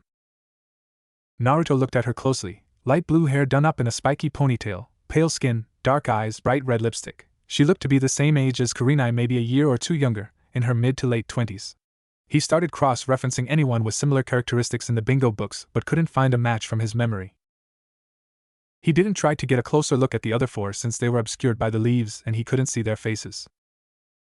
We didn't know this territory was under someone's control. Konoha has an understanding with the Sound's daimyo about shinobi activity. From our perspective, it would seem that you are illegally trespassing on our allies' territory. Izumo answered the question as if it was addressed to him. There was no need to give the enemy any indication to the team's composition. Then you are severely misinformed. Sound is under the leadership of the Otokichi, his authority given to him by the daimyo. So if you could please come with us, we can sort this mess out. She replied, still staring at Naruto, not even deigning Izumo important enough to look at. What a load of horseshit, Naruto thought. If they were as friendly as they tried to appear, they wouldn't have attacked first before announcing their presence. Not to mention, even if Naruto wasn't using his sensing ability, he could clearly feel a sense of malice coming from the other four shinobi surrounding the woman. She was focused on him, and that in itself was very worrying. He wasn't in the bingo book and frankly hadn't done any high-profile missions, so as far as anyone else was concerned, he was just a regular chunin. Do you seriously expect us to quietly follow you? Kotetsu asked, dropping all pretense of going with this charade. Why not? It would seriously save you some trouble. Come quietly, I don't wish to waste my time here, she said authoritatively. Sensing that the situation would surely devolve into a fight, Naruto spoke up, all the while calmly taking his hands out of his haori, letting it pool around his waist and tying the sleeves together. We'll have to decline. I don't make a habit of following strangers. He knew the fight would probably be rough considering the numbers disadvantage, and there was a slight chance that he might have to go all out, so if he could help it he would like to avoid ripping his haori. The shirt he was wearing he was perfectly fine with ruining as it was a cheap one. He placed his right hand on the hilt of his sword as he started flooding yang chakra into his arms and legs. He didn't have the perfect control for it to not rip his body to shreds if he tried to sustain it for a longer period of time. He wasn't as skilled in this technique as Grandma Mito since it required more finesse and control, but he was still perfectly capable of using it as a surprise attack. He quickly dashed forward. Even to the trained eyes of the kunoichi it left her with little time to react. Naruto, in a blur of red and orange, reappeared